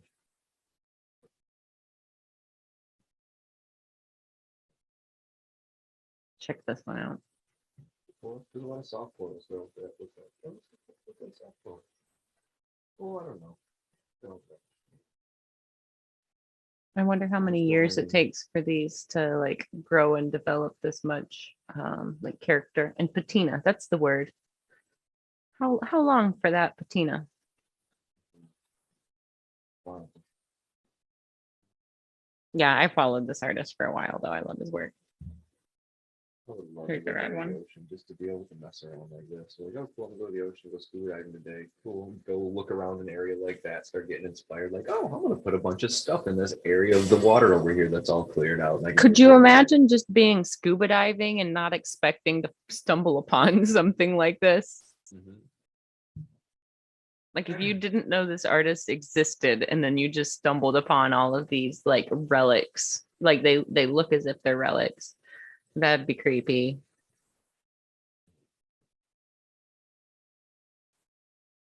Yeah, Night this is somewhere I diving. want to go, Northland. Now imagine you have night diving where you're like going through an area like that and you get a flashlight and you're going through and you see people underwater. So creepy. Shadows cast. You see a cast go out like 100 feet. So creepy. It'd be fun though. I'd love to do some exploring like that. Mhm. I guess when you're in the ocean at nighttime, like, you always see bioluminescence in the water. Like that shit, there's always something creating some sort of bioluminescence at night.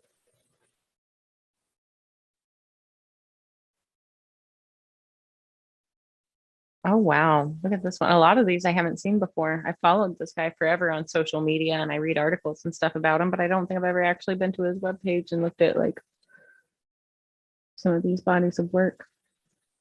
It's crazy. Even though they're like cast in concrete, it's still a ton of work. He's got like his own concrete lines and he's got like an area where he pulls from and stuff. Because that is a lot of material. I follow him on Instagram. He shares a lot of his process videos and stuff occasionally.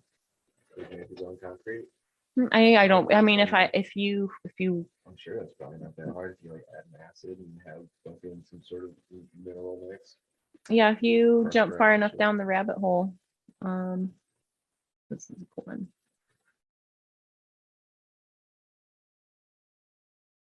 I just can't imagine having that much supply. You know, look at how much. Just those right there would literally be like an entire truck fucking full. Oh yeah. Well, and here's the thing. He's making these beautiful sculptures and then they're underwater. So like there's this magic about how they're growing and how they're like turning into these like living pieces of art. But at the same time, so few people will ever actually be able to experience them. Right. That's what I love about something like this is that you're gonna see this, 1,000 years from now. Back to art for art's sake. Like you got the idea, you want to make it. This is where you want to make it. Right. Just do it. Who's It's going not to tell about you what you people can't do it? immediately see. It's about fucking art for art's sake. Do it for the universe. Do it for the world so the world can see it. Not so everyone can see it, but for the thing that birthed you, the universe, the world, so you can reveal the world to itself. I think that's what art's for. Look at this. I think that's what life's for. The way for the universe to see itself. Art? Yeah, to experience itself. Absolutely. No, not art for existence in general. But then you can say art. Definitely, it's a way of like pinpointing consciousness and like what is consciousness. Art is like a great way of expressing that. But I feel like life in general would be based. If there was a meaning to life, I feel like the base meaning, in my opinion, would be just for the universe to be able to experience itself. What would the universe be if nothing could ever experience it? It's all an ant. we'd be like ants, toiling with no enjoyment, toiling with no Well, there'd be purpose. no toiling. There would be nothing. What is the universe would be toiling in its own geologic outburst of events that happens. If there was no life to experience, it'd just be fucking darkness. There'd be no light to be observed. You know what I mean? Like, would all be existing or would it not be existing? I don't know. The universe exists Does- because we're observing it. Does the universe exist because we believe it exists? Does the tree make sound? The falls in the forest? These are all Probably. conundrums. Conundrums. Oh yeah, I would love some more coffee. So Jordan, over the past few weeks, I haven't put as much time into it as I probably could have, but like several hours here, several hours there, I'm actually learning how to edit video. So I have been working on like a cool intro for us. I need you to get me some photos and videos of you too, because I've got some, but like I bet better ones exist. That was graceful. Good save, by the way. That was my. But I'm finally getting a little bit more comfortable and confident with this software. It's definitely tougher to learn than I thought it was going to be. Like I have to totally stretch my brain the other way. But into the new year, we're going to have an intro.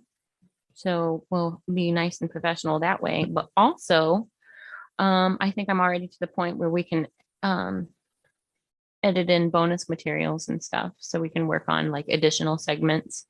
Ben definitely wants to continue contributing with us. So I think we're going to start having like a Ben from the mouth of Ben segment. I don't know what we're going to call it, but I think we're going Right. to have like additional edited materials. Like when we have these moments where you just about ate it trying to refill our We could do coffee. Ben's 10 and Ben could come up with 10 different artists he found this week or something like that. I kind of like Ben's 10 is in like a 10-minute segment and then we Or can talk Ben's about 10, that. 10 minutes, yeah. Yeah, that kind of has a ring to it, like a 10-minute little bonus footage. But like also,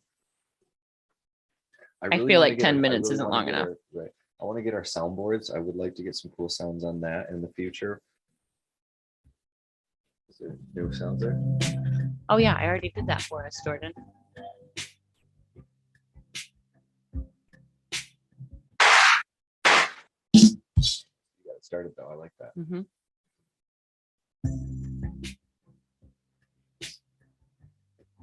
I feel like we could almost have them as like emojis. So like we could have like one for different reaction type of thing. Like if we're gonna break in between or something, we have like maybe one like this where we can throw that on.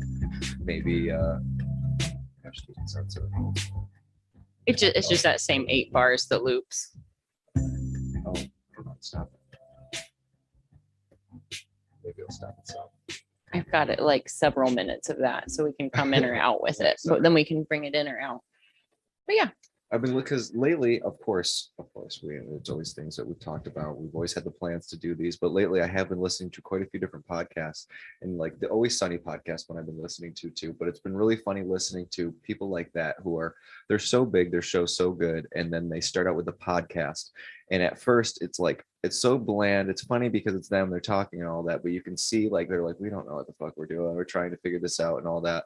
But I realized these little things they start adding in from episode to episode really do start making it. So I'm like, yeah, because then they start like by like the third, fourth podcast, they start adding in like the actual like the music from Always Sunny. So Mhm. then it starts having like the feel from Always Sunny, that do do do do do do.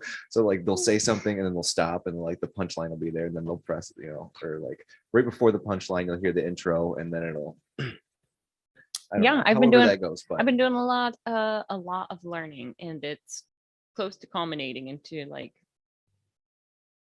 much better production quality. I've been learning the sound mixing stuff.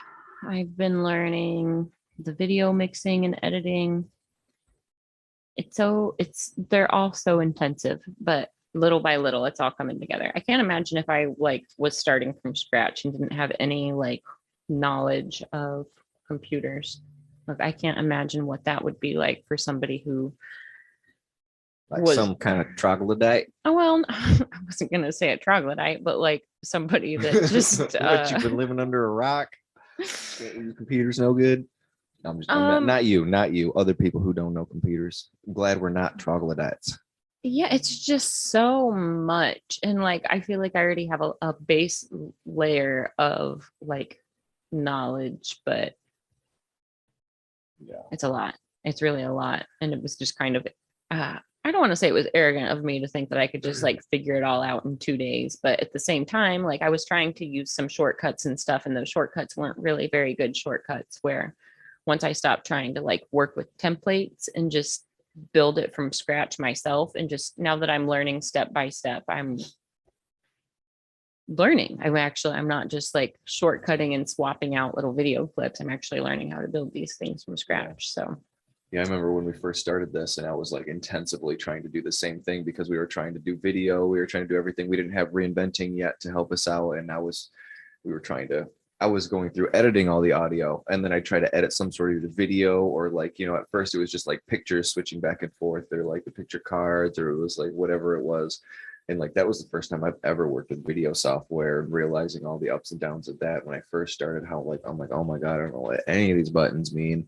I have to go through and figure it all out kind of one by one, figure out how I can implement what I need into here. There's all these things I can do, but like what do I need to do?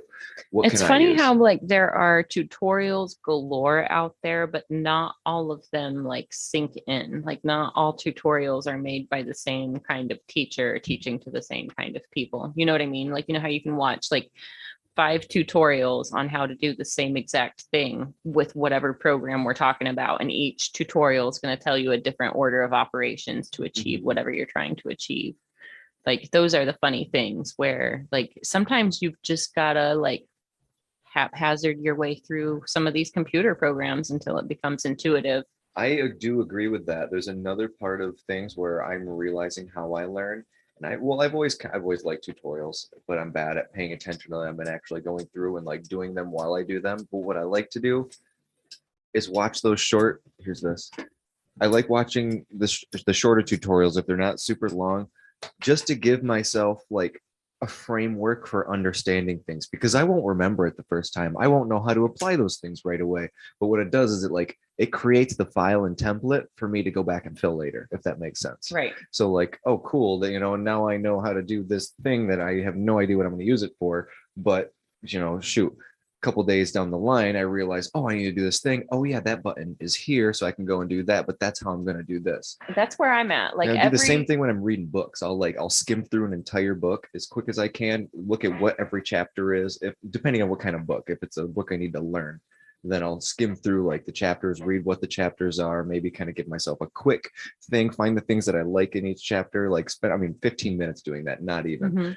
Maybe longer. But then when I'm going back and reading, my brain has already thought about in little ways that each one of these little things, even doesn't matter if you remember it or not, you've already stimulated things and created neural pathways to go back into fill. Yeah, I've come to the realization that like with and I'm using Adobe Premiere, so it's a pretty like in-depth program and there's a lot to it.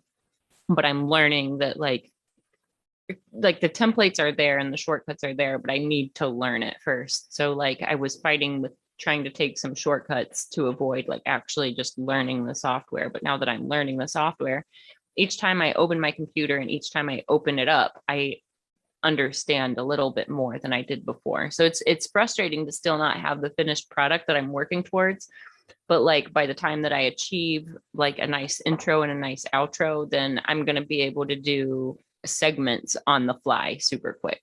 and it's going to be so much easier. And I'll already have files of transitions that I like to use, and that'll start to create like a theme for our overall look. So it's funny to have like, I don't know, it's funny to see like how far we've come, but how much further we can go, and like just adding this layer of like actual production on top of our live presentation.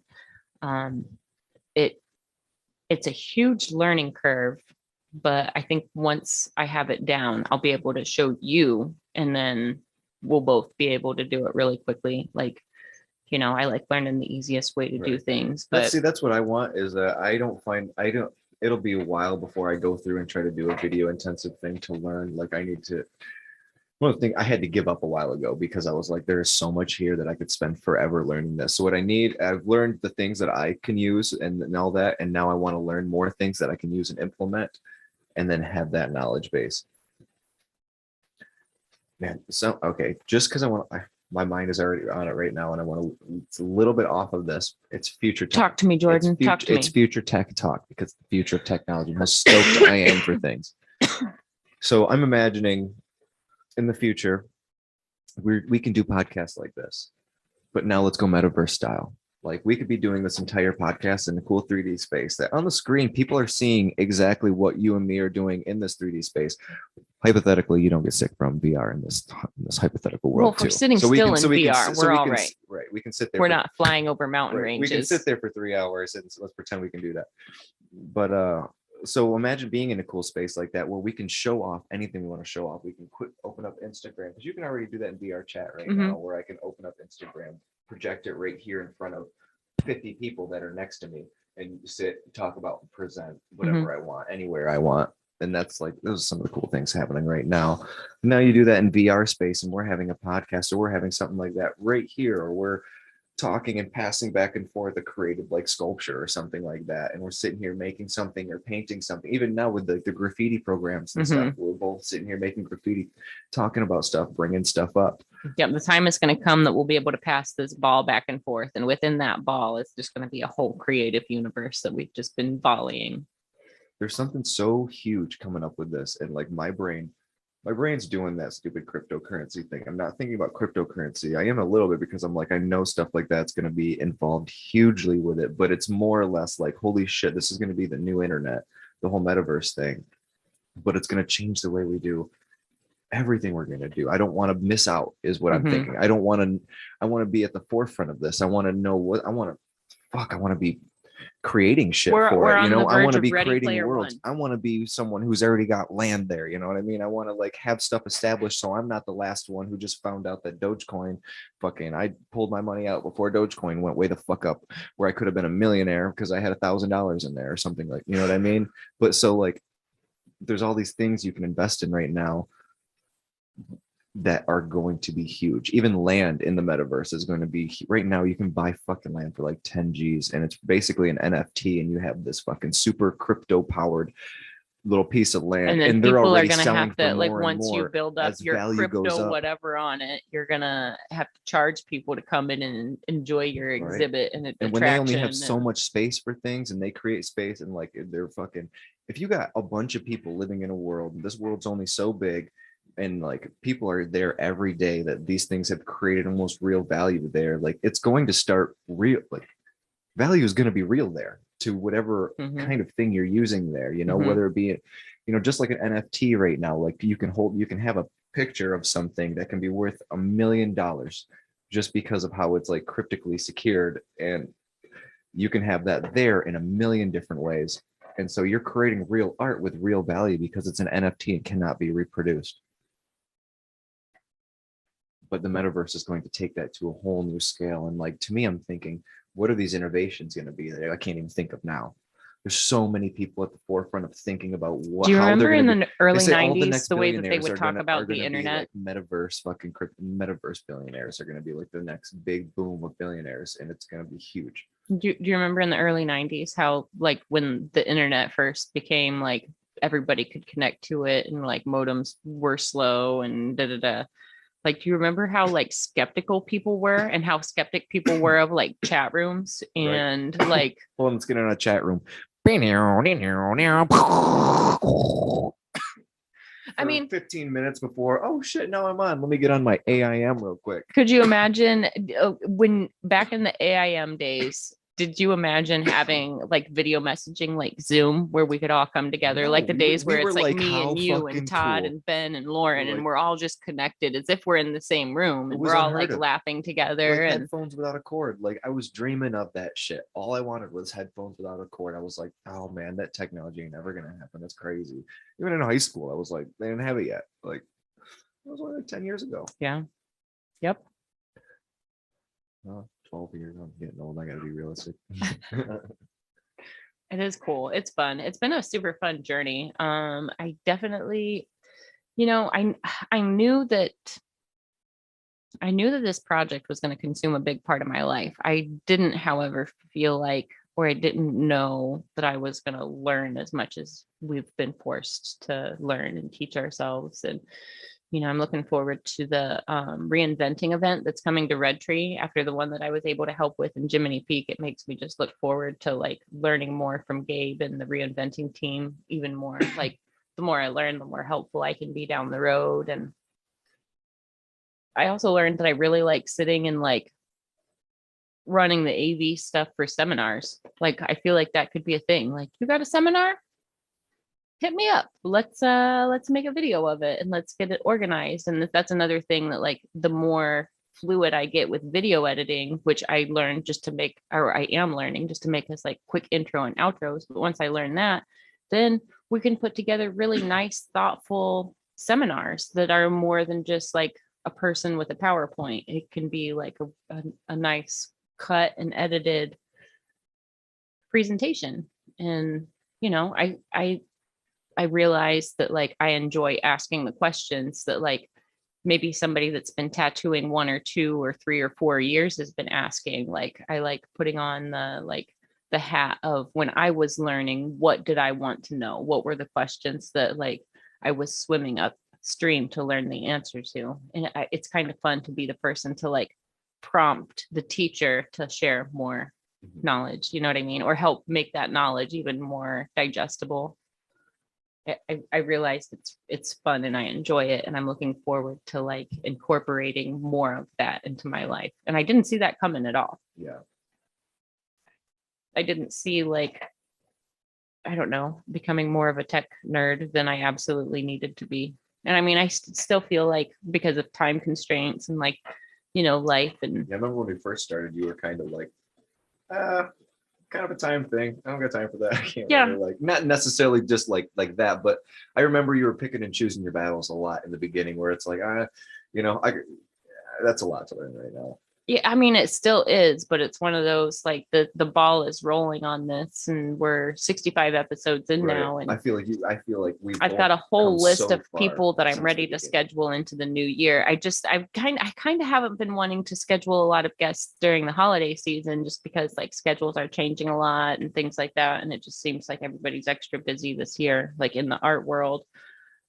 So I think after the new year, I've got, like I said, I've got several people lined up. Chris Taylor just hit me up today and wants to be on the show again. I told him he should come and do a guest spot with us and then join us or join what us I've been thinking as well through video. is like a once a month or once every other month or something, like a paint day or something like that, like where we do this, but we like fucking paint and podcast at the same time or something like that, and we're actually Podcast talking paint about, jam. like the tattoo fucking paint cast or some shit. I kind of like that idea. Or we could have where people know maybe this day of the month we start promoting it. We're like, hey, join in and let's all talk about paint stuff. If you're a beginner, you know, whether you're a tattooer, If you're a tatter collector, tot, fucking just tune in and hang out. If you want to just hang out and talk about the paintings that we're working on, but we'll set up a couple cameras on the paintings that we're doing, and we'll take the time to actually, it can help you and me get some painting in our lives, and also, you know, just maybe get some other people involved in things. yeah. I mean, we've got the Maybe. space. I've got a new stage for the studio, so like it's set up even like we have more resources at our disposal to make things nicer. Yeah. So, yeah, Just an I idea. kind of like that Just- paint jam just an idea. I idea. like that idea a lot, actually. I feel like just like one of the Thursdays that we normally do this, instead we just have a paint podcast. Yeah. We do exactly what we're doing now, but we got canvases in front of us, Mhm. and maybe other people join in. I mean, The intention is to have other people join in. I would say I think that would be really cool. we could also just start joining in on like the other paint jam events that go on throughout the week, throughout the month with reinventing. But then again, we're working the other days of the week. That's the hard part is finding the time. I wish I had more time to do the things that we got going on in here. I really think you're onto something because like our show's so casual and it's not really directed towards like, I mean, And I'm trying we to do also we find do way share to, a lot like- of tattooing knowledge, but like our goal is to share more knowledge And for the we're s- collector. But we're such artists. I mean, like we really, our life is artistry, and I mean not artistry, like painting and things. It's really like I feel like gives me a lot to talk about Yeah. as well, and it allows me to also give myself a nice creative outlet. Like, Yeah. it gives me a lot more with this podcast as well. yeah, I feel like being able to sit and talk about paint because man, it's a really casual window into man, our I lives. dream about being paint. Like I fucking love it. You dream about being paint. I've had dreams where I was paint, where I was just being painted like into reality, just like Hmm. one layer after another, and like that was just like how I was coming into existence, was just like this Hmm. translucent layer over layer over layer, and I was just like the color. See, I the was brush. taking it the other way. Like you thought you were paint coming out of a tube and being applied. I'm like, you I thought are paint, I huh? thought I was paint. Oh, There's like in the your dream, poetic you way, were and then sculpted there's of the, paint. I was a The squirt of paint. literal. No, I was just squirt. a little squirt out of that tube over there. It let me dry up over there. I'm just a piece of dried up paint at this point. Oh, what an awful existence that would be. You didn't even use me. Talk about being another brick in the wall, man. I'm just another splatter of paint. Right, another unused splatter of artistic karma built up. You better use that paint. You can use that paint. You're gonna pour that paint. You're gonna use that paint. So That's hilarious.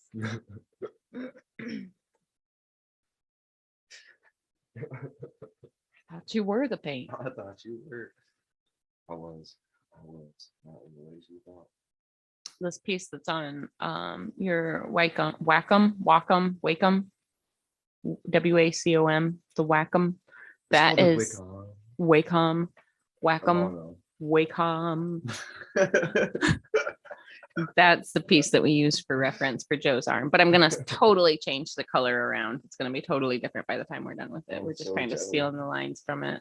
Yeah, did you change the saturation at all to give yourself reference for it, or are you just doing it, or not the saturation, like the hue on it? Like when Oh, you it's like gonna be totally different. right? Are you just going with it like in your head? Like I'm just gonna change it up in your head, like, or did you change, like, say, like if I was to do this and I wanted to do it in another color, Did I I would flip use flop I the would color use scheme this, on the of course, I computer? would change all of this and I would flip flop color schemes on the computer so I could see the reference very well the way I wanted to do it. Because No. his pieces are so complex that I don't know if I would necessarily be confident just changing the color to another color. Oh, I'm totally confident. Well, Yeah. we already did like where it's got the yellow spirals. That's already hot pink just because that's what it needs to fit around the icosahedron or the Metatron's I cube. guess I should go. If you know what colors you're using already and what your lights and darks are, I guess you got a nice systematic way to you're probably already approaching it. Yeah. It's going to be crazy. Me, I haven't created the system, so it seems overwhelming, but that's what I do like about Alex Gray's pieces is that they look so wild, but there is a systematic way to approach it. It's just very monotonous and tedious. It takes the work to get there. That's how you know Alex Gray's really a psychopath, but in the best way. He spends all, like That attention and focus to detail. Like when you look at like the highlight on those eyes, I don't know how, I should probably pull this picture up detail, but if you look at like the highlight on the pupil of each of those eyeballs, it all converges to the middle. Like he's so attentive to like where the light is coming from, how the light casts, and it's all about energy movement. and then the scale. Yeah. The scale of it. It's one thing to like do this painting this big, and that would be a lot of detail and it's a lot of attention to detail. But a painting like this, there's a good chance that it is the size of one of my walls. Right. And so the time it takes, the tediousness it takes, the commitment and devotion it takes, I think those are the big ones where you really have to love what you're doing. It has to mean a lot. I wonder for a painting like this, I wonder if he has it on a rig where he's rotating it in front of him. He's got two, right? I've seen a lot of this process, like seen pictures of him in this process and stuff. And I've never seen that. I think he just probably works out like that and does it in every single level.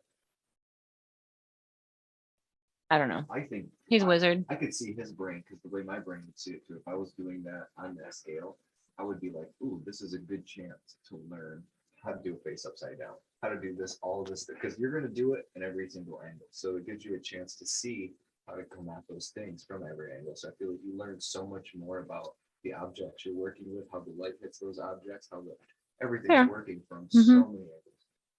Because I feel that way when I'm doing mandalas about single lines. I'm like, I am learning how to I am like doing this line in every angle that I have to do this Mhm. line. So I feel like stuff like that has taught me how to do lines so well, because I've just learned how to like come at lines from every angle.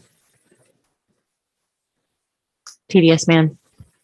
Alex Gray. He's a master. I'd love to be able We'll to. do a mashup sleeve of different Alex Gray stuff. It's like 2 or 3 of his pieces real big when they do each other. What if we did that in your armpit? Yeah, from like your upper arm going into your armpit.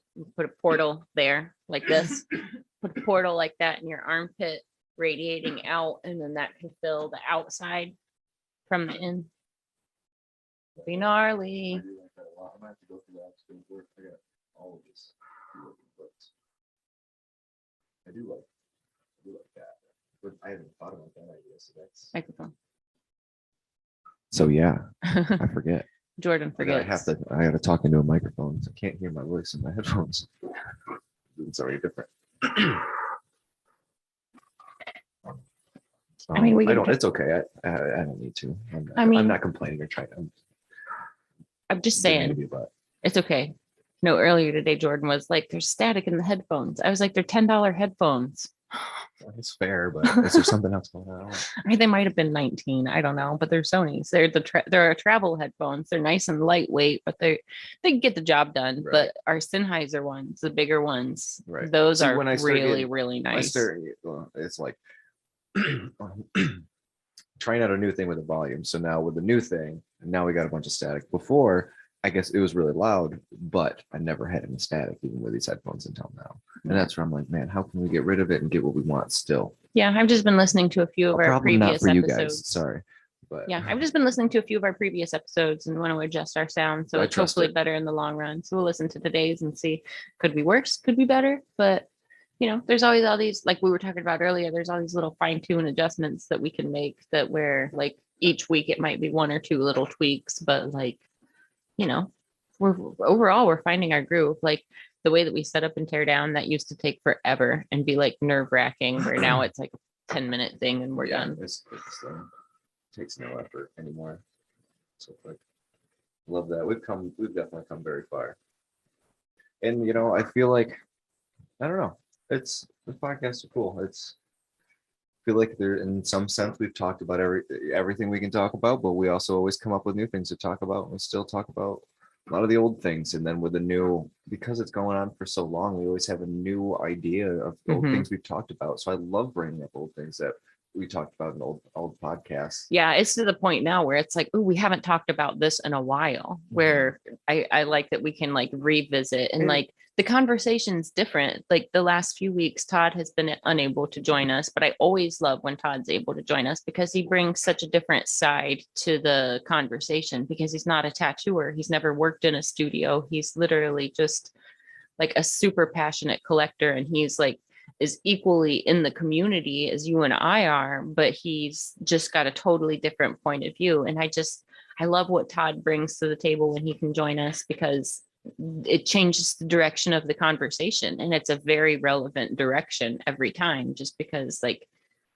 I don't know, in some ways, I think it's like Ben and Todd, I almost think, and like Laura, when Laura's able to join us, I almost think that their opinions are a little bit more valuable than yours and mine.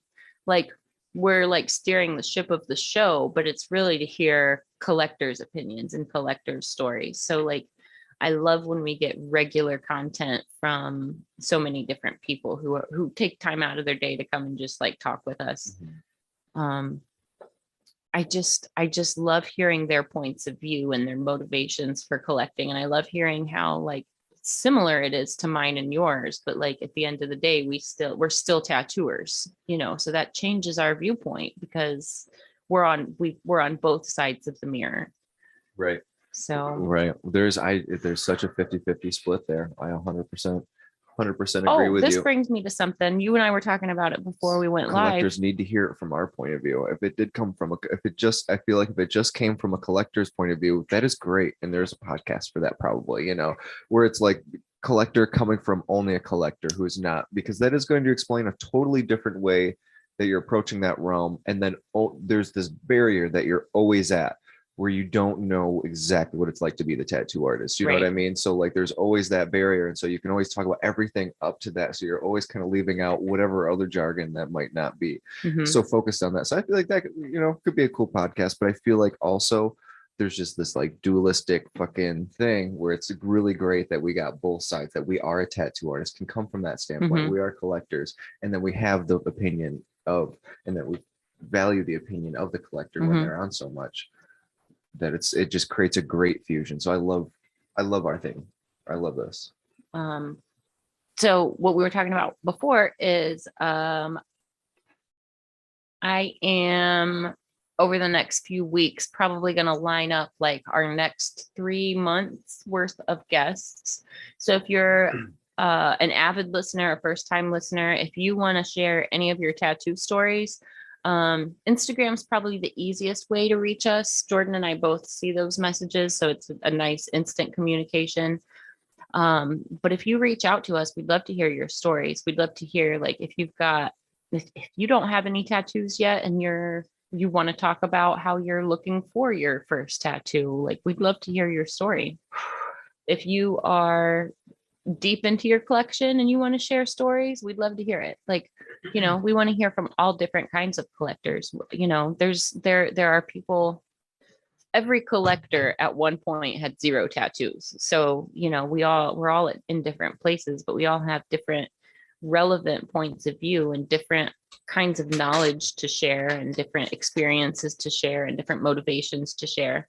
And then the other thing that I really like talking about is like the accidental gifts that we receive because of tattooing. Like, you know, those moments of growth where like we have a rough session and we come out of that session a totally changed person. You know, like I like hearing those stories from other people. You and I have shared our stories numerous times, and, you know, I'll continue to share all of my crazy stories over and over again, but I love hearing other people's stories. I'll tell you So about the soul I destroyed the other day. you destroyed a soul. Double feet.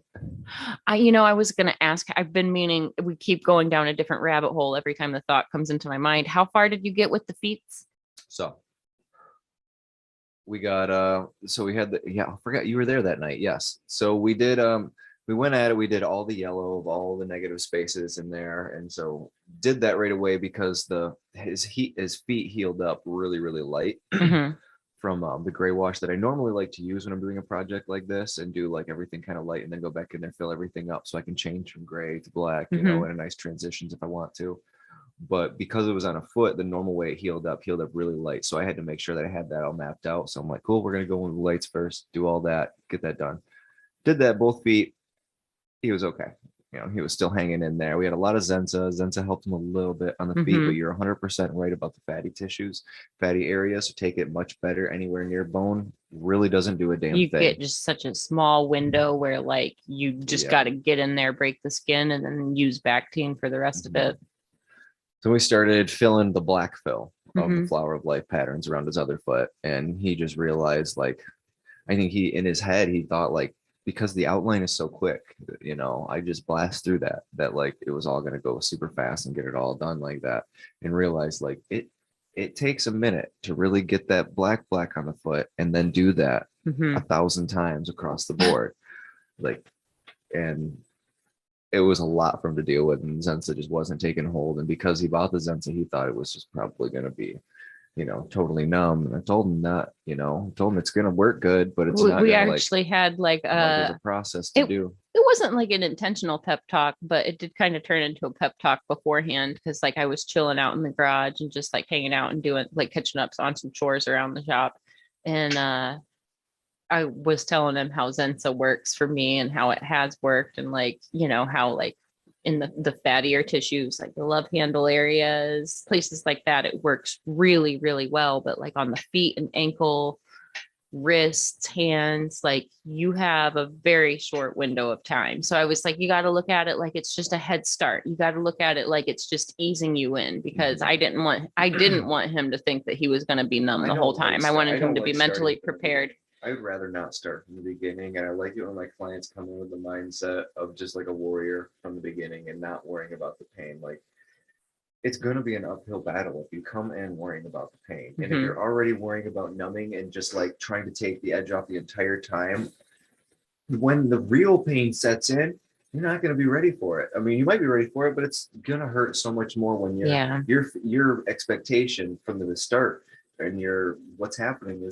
doesn't hurt as much. By the time that stuff wears off, it's just an uphill battle. That's why I try to coach people that like, this is just going to ease you into what it really feels like. And you got to look at it like that. You can't prepare yourself for a totally numb session. That's not gonna, if that's not real. But if you look at it as like, okay, this is just gonna like, it's gonna be okay at first, and then I'm gonna settle into what it really feels like. To want to do the opposite though with people and have them flip-flop that to where it's going to get easier near the end, where like, go through in the beginning kind of what it's going to feel like, and then have it, as you that strategy changes for every project and every session. Because sometimes you can't really let it sit in the way you'd like to, right, while you're working and trying to move into a new area. But at the same time, so, and it varies from client to client. Like some clients, like they'll ask about it and it's like, well, I mean, you already do so well. I'd rather just like, rather than fussing with it, I'd rather just get more work done in the, like you already sit well. So I don't think you need it. Like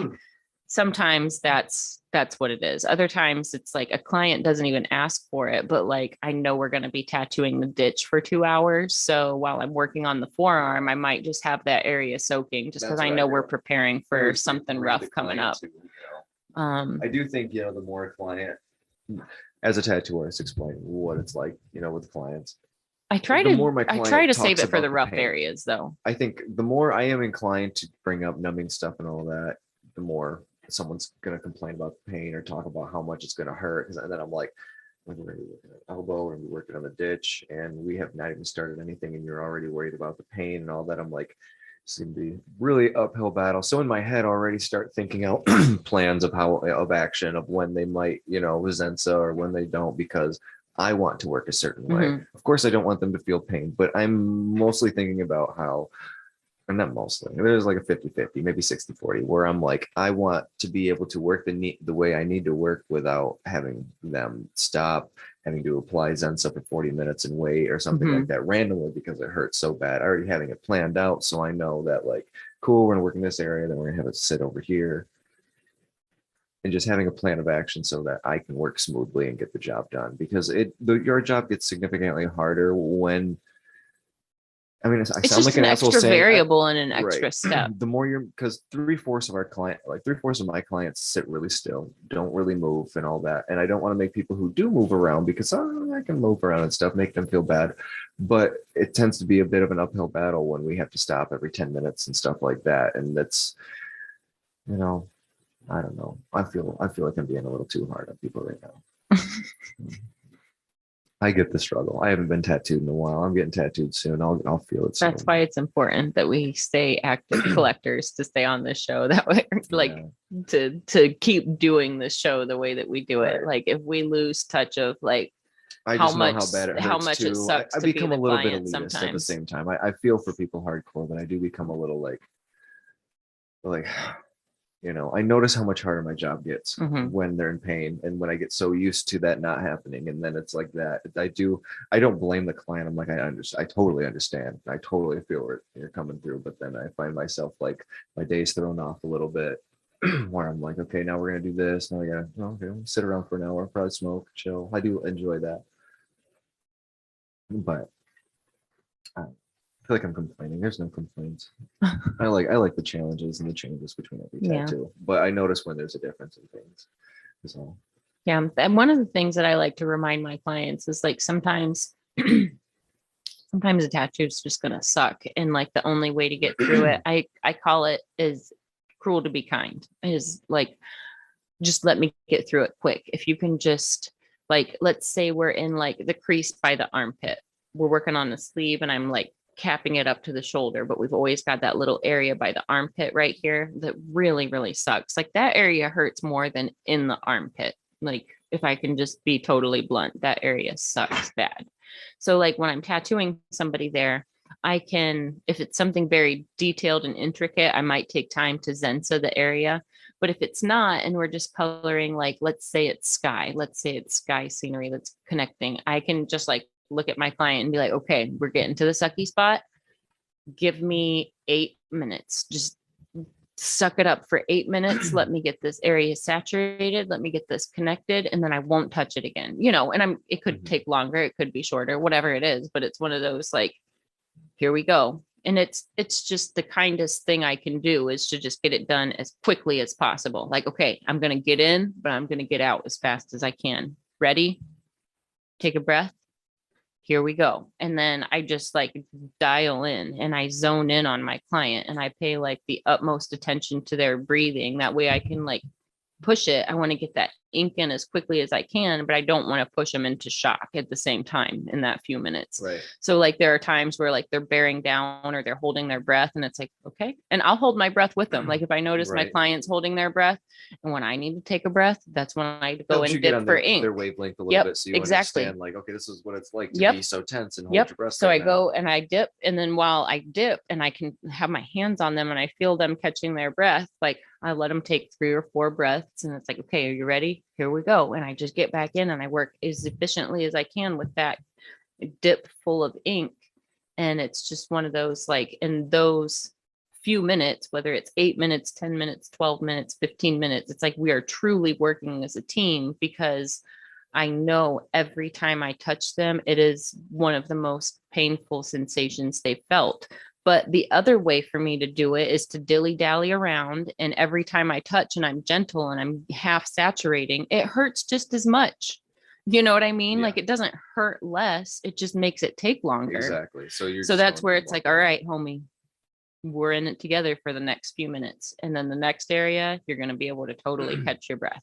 Mm-hmm. Or it'll be a break time, or you know what I mean? Like if I do a rough area, I immediately like to get into somewhere where they're going to catch their breath next, where like I can still get work done, but like it's like, oh man, after that, the rest of the session's a walk in the park. Right. But that's what I call cruel to be kind, because the kindest thing I can do is be efficient and be fast and make every mark count. But in doing that, it's Right. teamwork sometimes. Right. You know what I mean? Don't get caught in your noodling. Don't get too caught up in your noodling.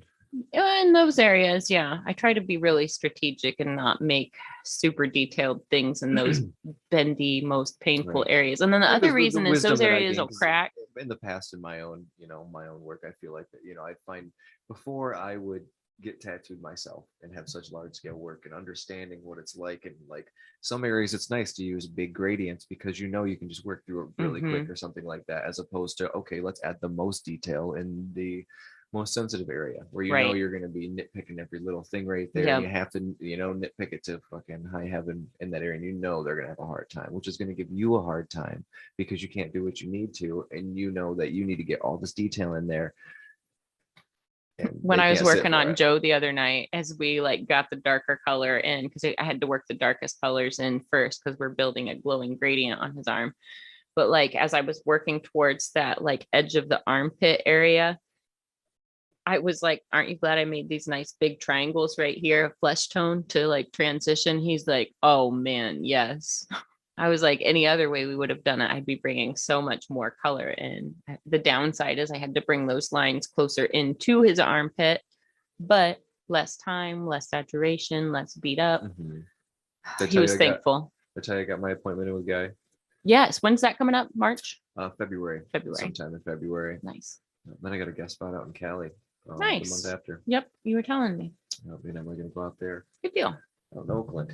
Yeah, I gotta sit down and kind of get our travel schedule set up. I'd love to take some road trips together, but a lot of our travel schedules aren't able to fall on the same. But the other thing is like you can always pack up and go places too. Or when you're in Cali, I hope you're joining us from Cali. That'd be fantastic. That would be definitely a good thing to do. Bi-coastal. It'll be early, Well, early for you, normal for me. right? Exactly. Jordan will come back and be like, maybe we should go later in the day. But, Bunk's gonna be rubbing their hands together. mhm. Oh, I would love to. I think an evening show would just open up a lot of people's availabilities to join us. Yeah, I But then we got to love the have idea of evening it. availability of gotta people to help us run it too. switch my life around. I really enjoy my evenings. It's like the way this works out for me is so nice right now, but I do feel bad about Ben. I want Ben to be able to join us more. Yep, we got to make that happen. But we'll see what happens over the new year. We have some time. I feel like we'll work into something that works out. Yeah. We'll move into something new. Move into something updated and meet in the middle. Yeah, well, for now, that's one of the perks to learning the video editing is we'll be able to bring in bonus footage. So we won't be limited to just our live window on Thursdays. We'll be able to bring other material in. You know, it might end up being like I see shows in the future where it's like you and I just bring in the footage that we've been working on for the last couple of weeks. You know what I mean? Like, here's this thing that we did over the weekend. Check this out. And then Right. we can have Something just like like that. interviews lined up and edited together. And like all we got to do is just bring in and finish off the show. Right. Like, you know, I imagine even though we're live every week, 100% of our content doesn't have to be live. You know, like we can have nice organized edited material. And I think that's going to be where we started from. I feel like that's what our roots were in. And then we took on something new, and then it's like taking on the new thing, but getting back to the roots. Yeah. At the same time. Because I mean, at first, well, like, and now we've got all the appropriate appropriate equipment. was to have like a highly edited one. You know, we were going back and editing them to high heaven. Like if you like see the splayed out things that I had, you know, there was definitely all sorts of different bits that were put in differently. But that's what we had to do because we weren't zooming it. It wasn't automatically recorded when we did everything. We didn't have video. We wanted the music in between things, but we had to like split up the audio, fit it in the center. Yeah, there's a lot of really really cool perks about being live. Heaven. It was as basic as it gets. Yeah, there's a lot of cool perks about being live, but there are definitely a lot of perks about being able to sit and like thoughtfully put our videos together. Because when we went to the what are Troy's shows called? The Villain Arts show. Several months ago, Ben, Adam, and I went. I've got a lot of really rad footage from that show. And now that it just occurred to me when I was going through looking for footage for our intro, I can take all of that footage. I now know how to like put those videos together, and you can actually like take a walk through the convention floor with me because I was like zooming in and out on every tattoo that was being done as I walked by. So if I can successfully edit that material together, I've got a format for when we go to conventions, and you know, we can make it like an immersive experience, like clients or listeners can feel like they're just walking through, like looking through the cameras. We're walking through and like zooming in up tight on like the detailed work that's being done. And then I pan out, and then I always get every artist's banner or something that says their name or Instagram handle before I go on to the next. So it'd be a really cool way. Like a lot of people can't go to conventions, but if we can show them like a realistic window into conventions, and then when competitions and stuff are going on, if we can be on stage with our cameras, and then we can edit that thoughtfully, and people can see, like a lot of times when you go to tattoo competitions, like you see the lines of people, but you can't necessarily see close up what everybody has. Like only the judges can see that. And then sometimes you'll be able to see the winners projected, but other times like you don't even know who won, you know, so you can't, there's just not always a good system to see all the work that's competing. And I think we have the perfect window for like the average person who can't attend conventions every weekend to see new work that's being done at conventions. So that's where like the more we're able to travel and like hit different events, the more of a realistic window it is for people to see what it's like to collect tattoos in different places and to compete. And you know, to just have the video camera while we're standing outside in the smoke circle with like artists that we look up to. Like Right. that would be so much fun to share that footage. Like I have to like walk up and be like, hey, are you an open smoker? Because like camera's rolling. I can shut it off if you're not. Like I'm gonna have to have that disclaimer everywhere I go. But I just see this developing into a really cool window into the tattoo community for collectors or people who want to be collectors or people who want to be better collectors. Or I just feel like, I don't know, I feel like that's our spot. I feel like that's what our platform has grown into. And now it's like, okay, time to travel, time to edit these conventions together to give people a window in, time to edit visits to shops into little 20-minute, half-hour segments so people can see what it's like at the studio and, you know, like all of those things, just to give people like a realistic window into the tattoo community that's not a competitive TV show, because those competitive TV shows, that's not real life. You know what I mean? Like no, they're like no single representation of tattooing on TV is right. Like it's all exaggerated in one form or another, whether it's simply how fast the projects come together, whether it's, you know, like amazing cover-ups that are impossible. Like you don't know that it took multiple sessions. You know what I mean? Like there's just all of these unrealistic aspects of tattooing on TV. So what other window does the average person have to see how it really works and to see how to like get your foot in the door? And Right. Yeah. That's where video comes in. yeah, that's us. Right. Yeah. The Tattoo Collecting Video Podcast. Yep, that's us. Tattoo Collecting Show. But all No, right. that's awesome. Well, we've been talking for like 2.5 hours. Is there anything you can think of that you want to talk about before are we seeing everybody next week? What day is next week? Do we have a Thursday? I don't know. I'm not sure. Let me see. I'm not sure what days of the week are matched to dates next week. So next Thursday not is the 23rd. Are you available the 23rd? Or are you going to be out of town? Christmas has creeped up so fast. We totally should have talked about this before. Okay, so we got Christmas stuff because I'm not 100% into the 23rd. So we're not sure if we're coming to you next week or not. Stay tuned. But if we don't see you next week, have happy holidays, stay safe if you're traveling, stay healthy, all those things. Yeah. Well, you'll see us. Yeah. See any of you. Yeah, we'll see all of you soon. Yeah, All right, guys. Well, thanks for joining us, and we will talk some more tattoo stuff soon. Good bargain.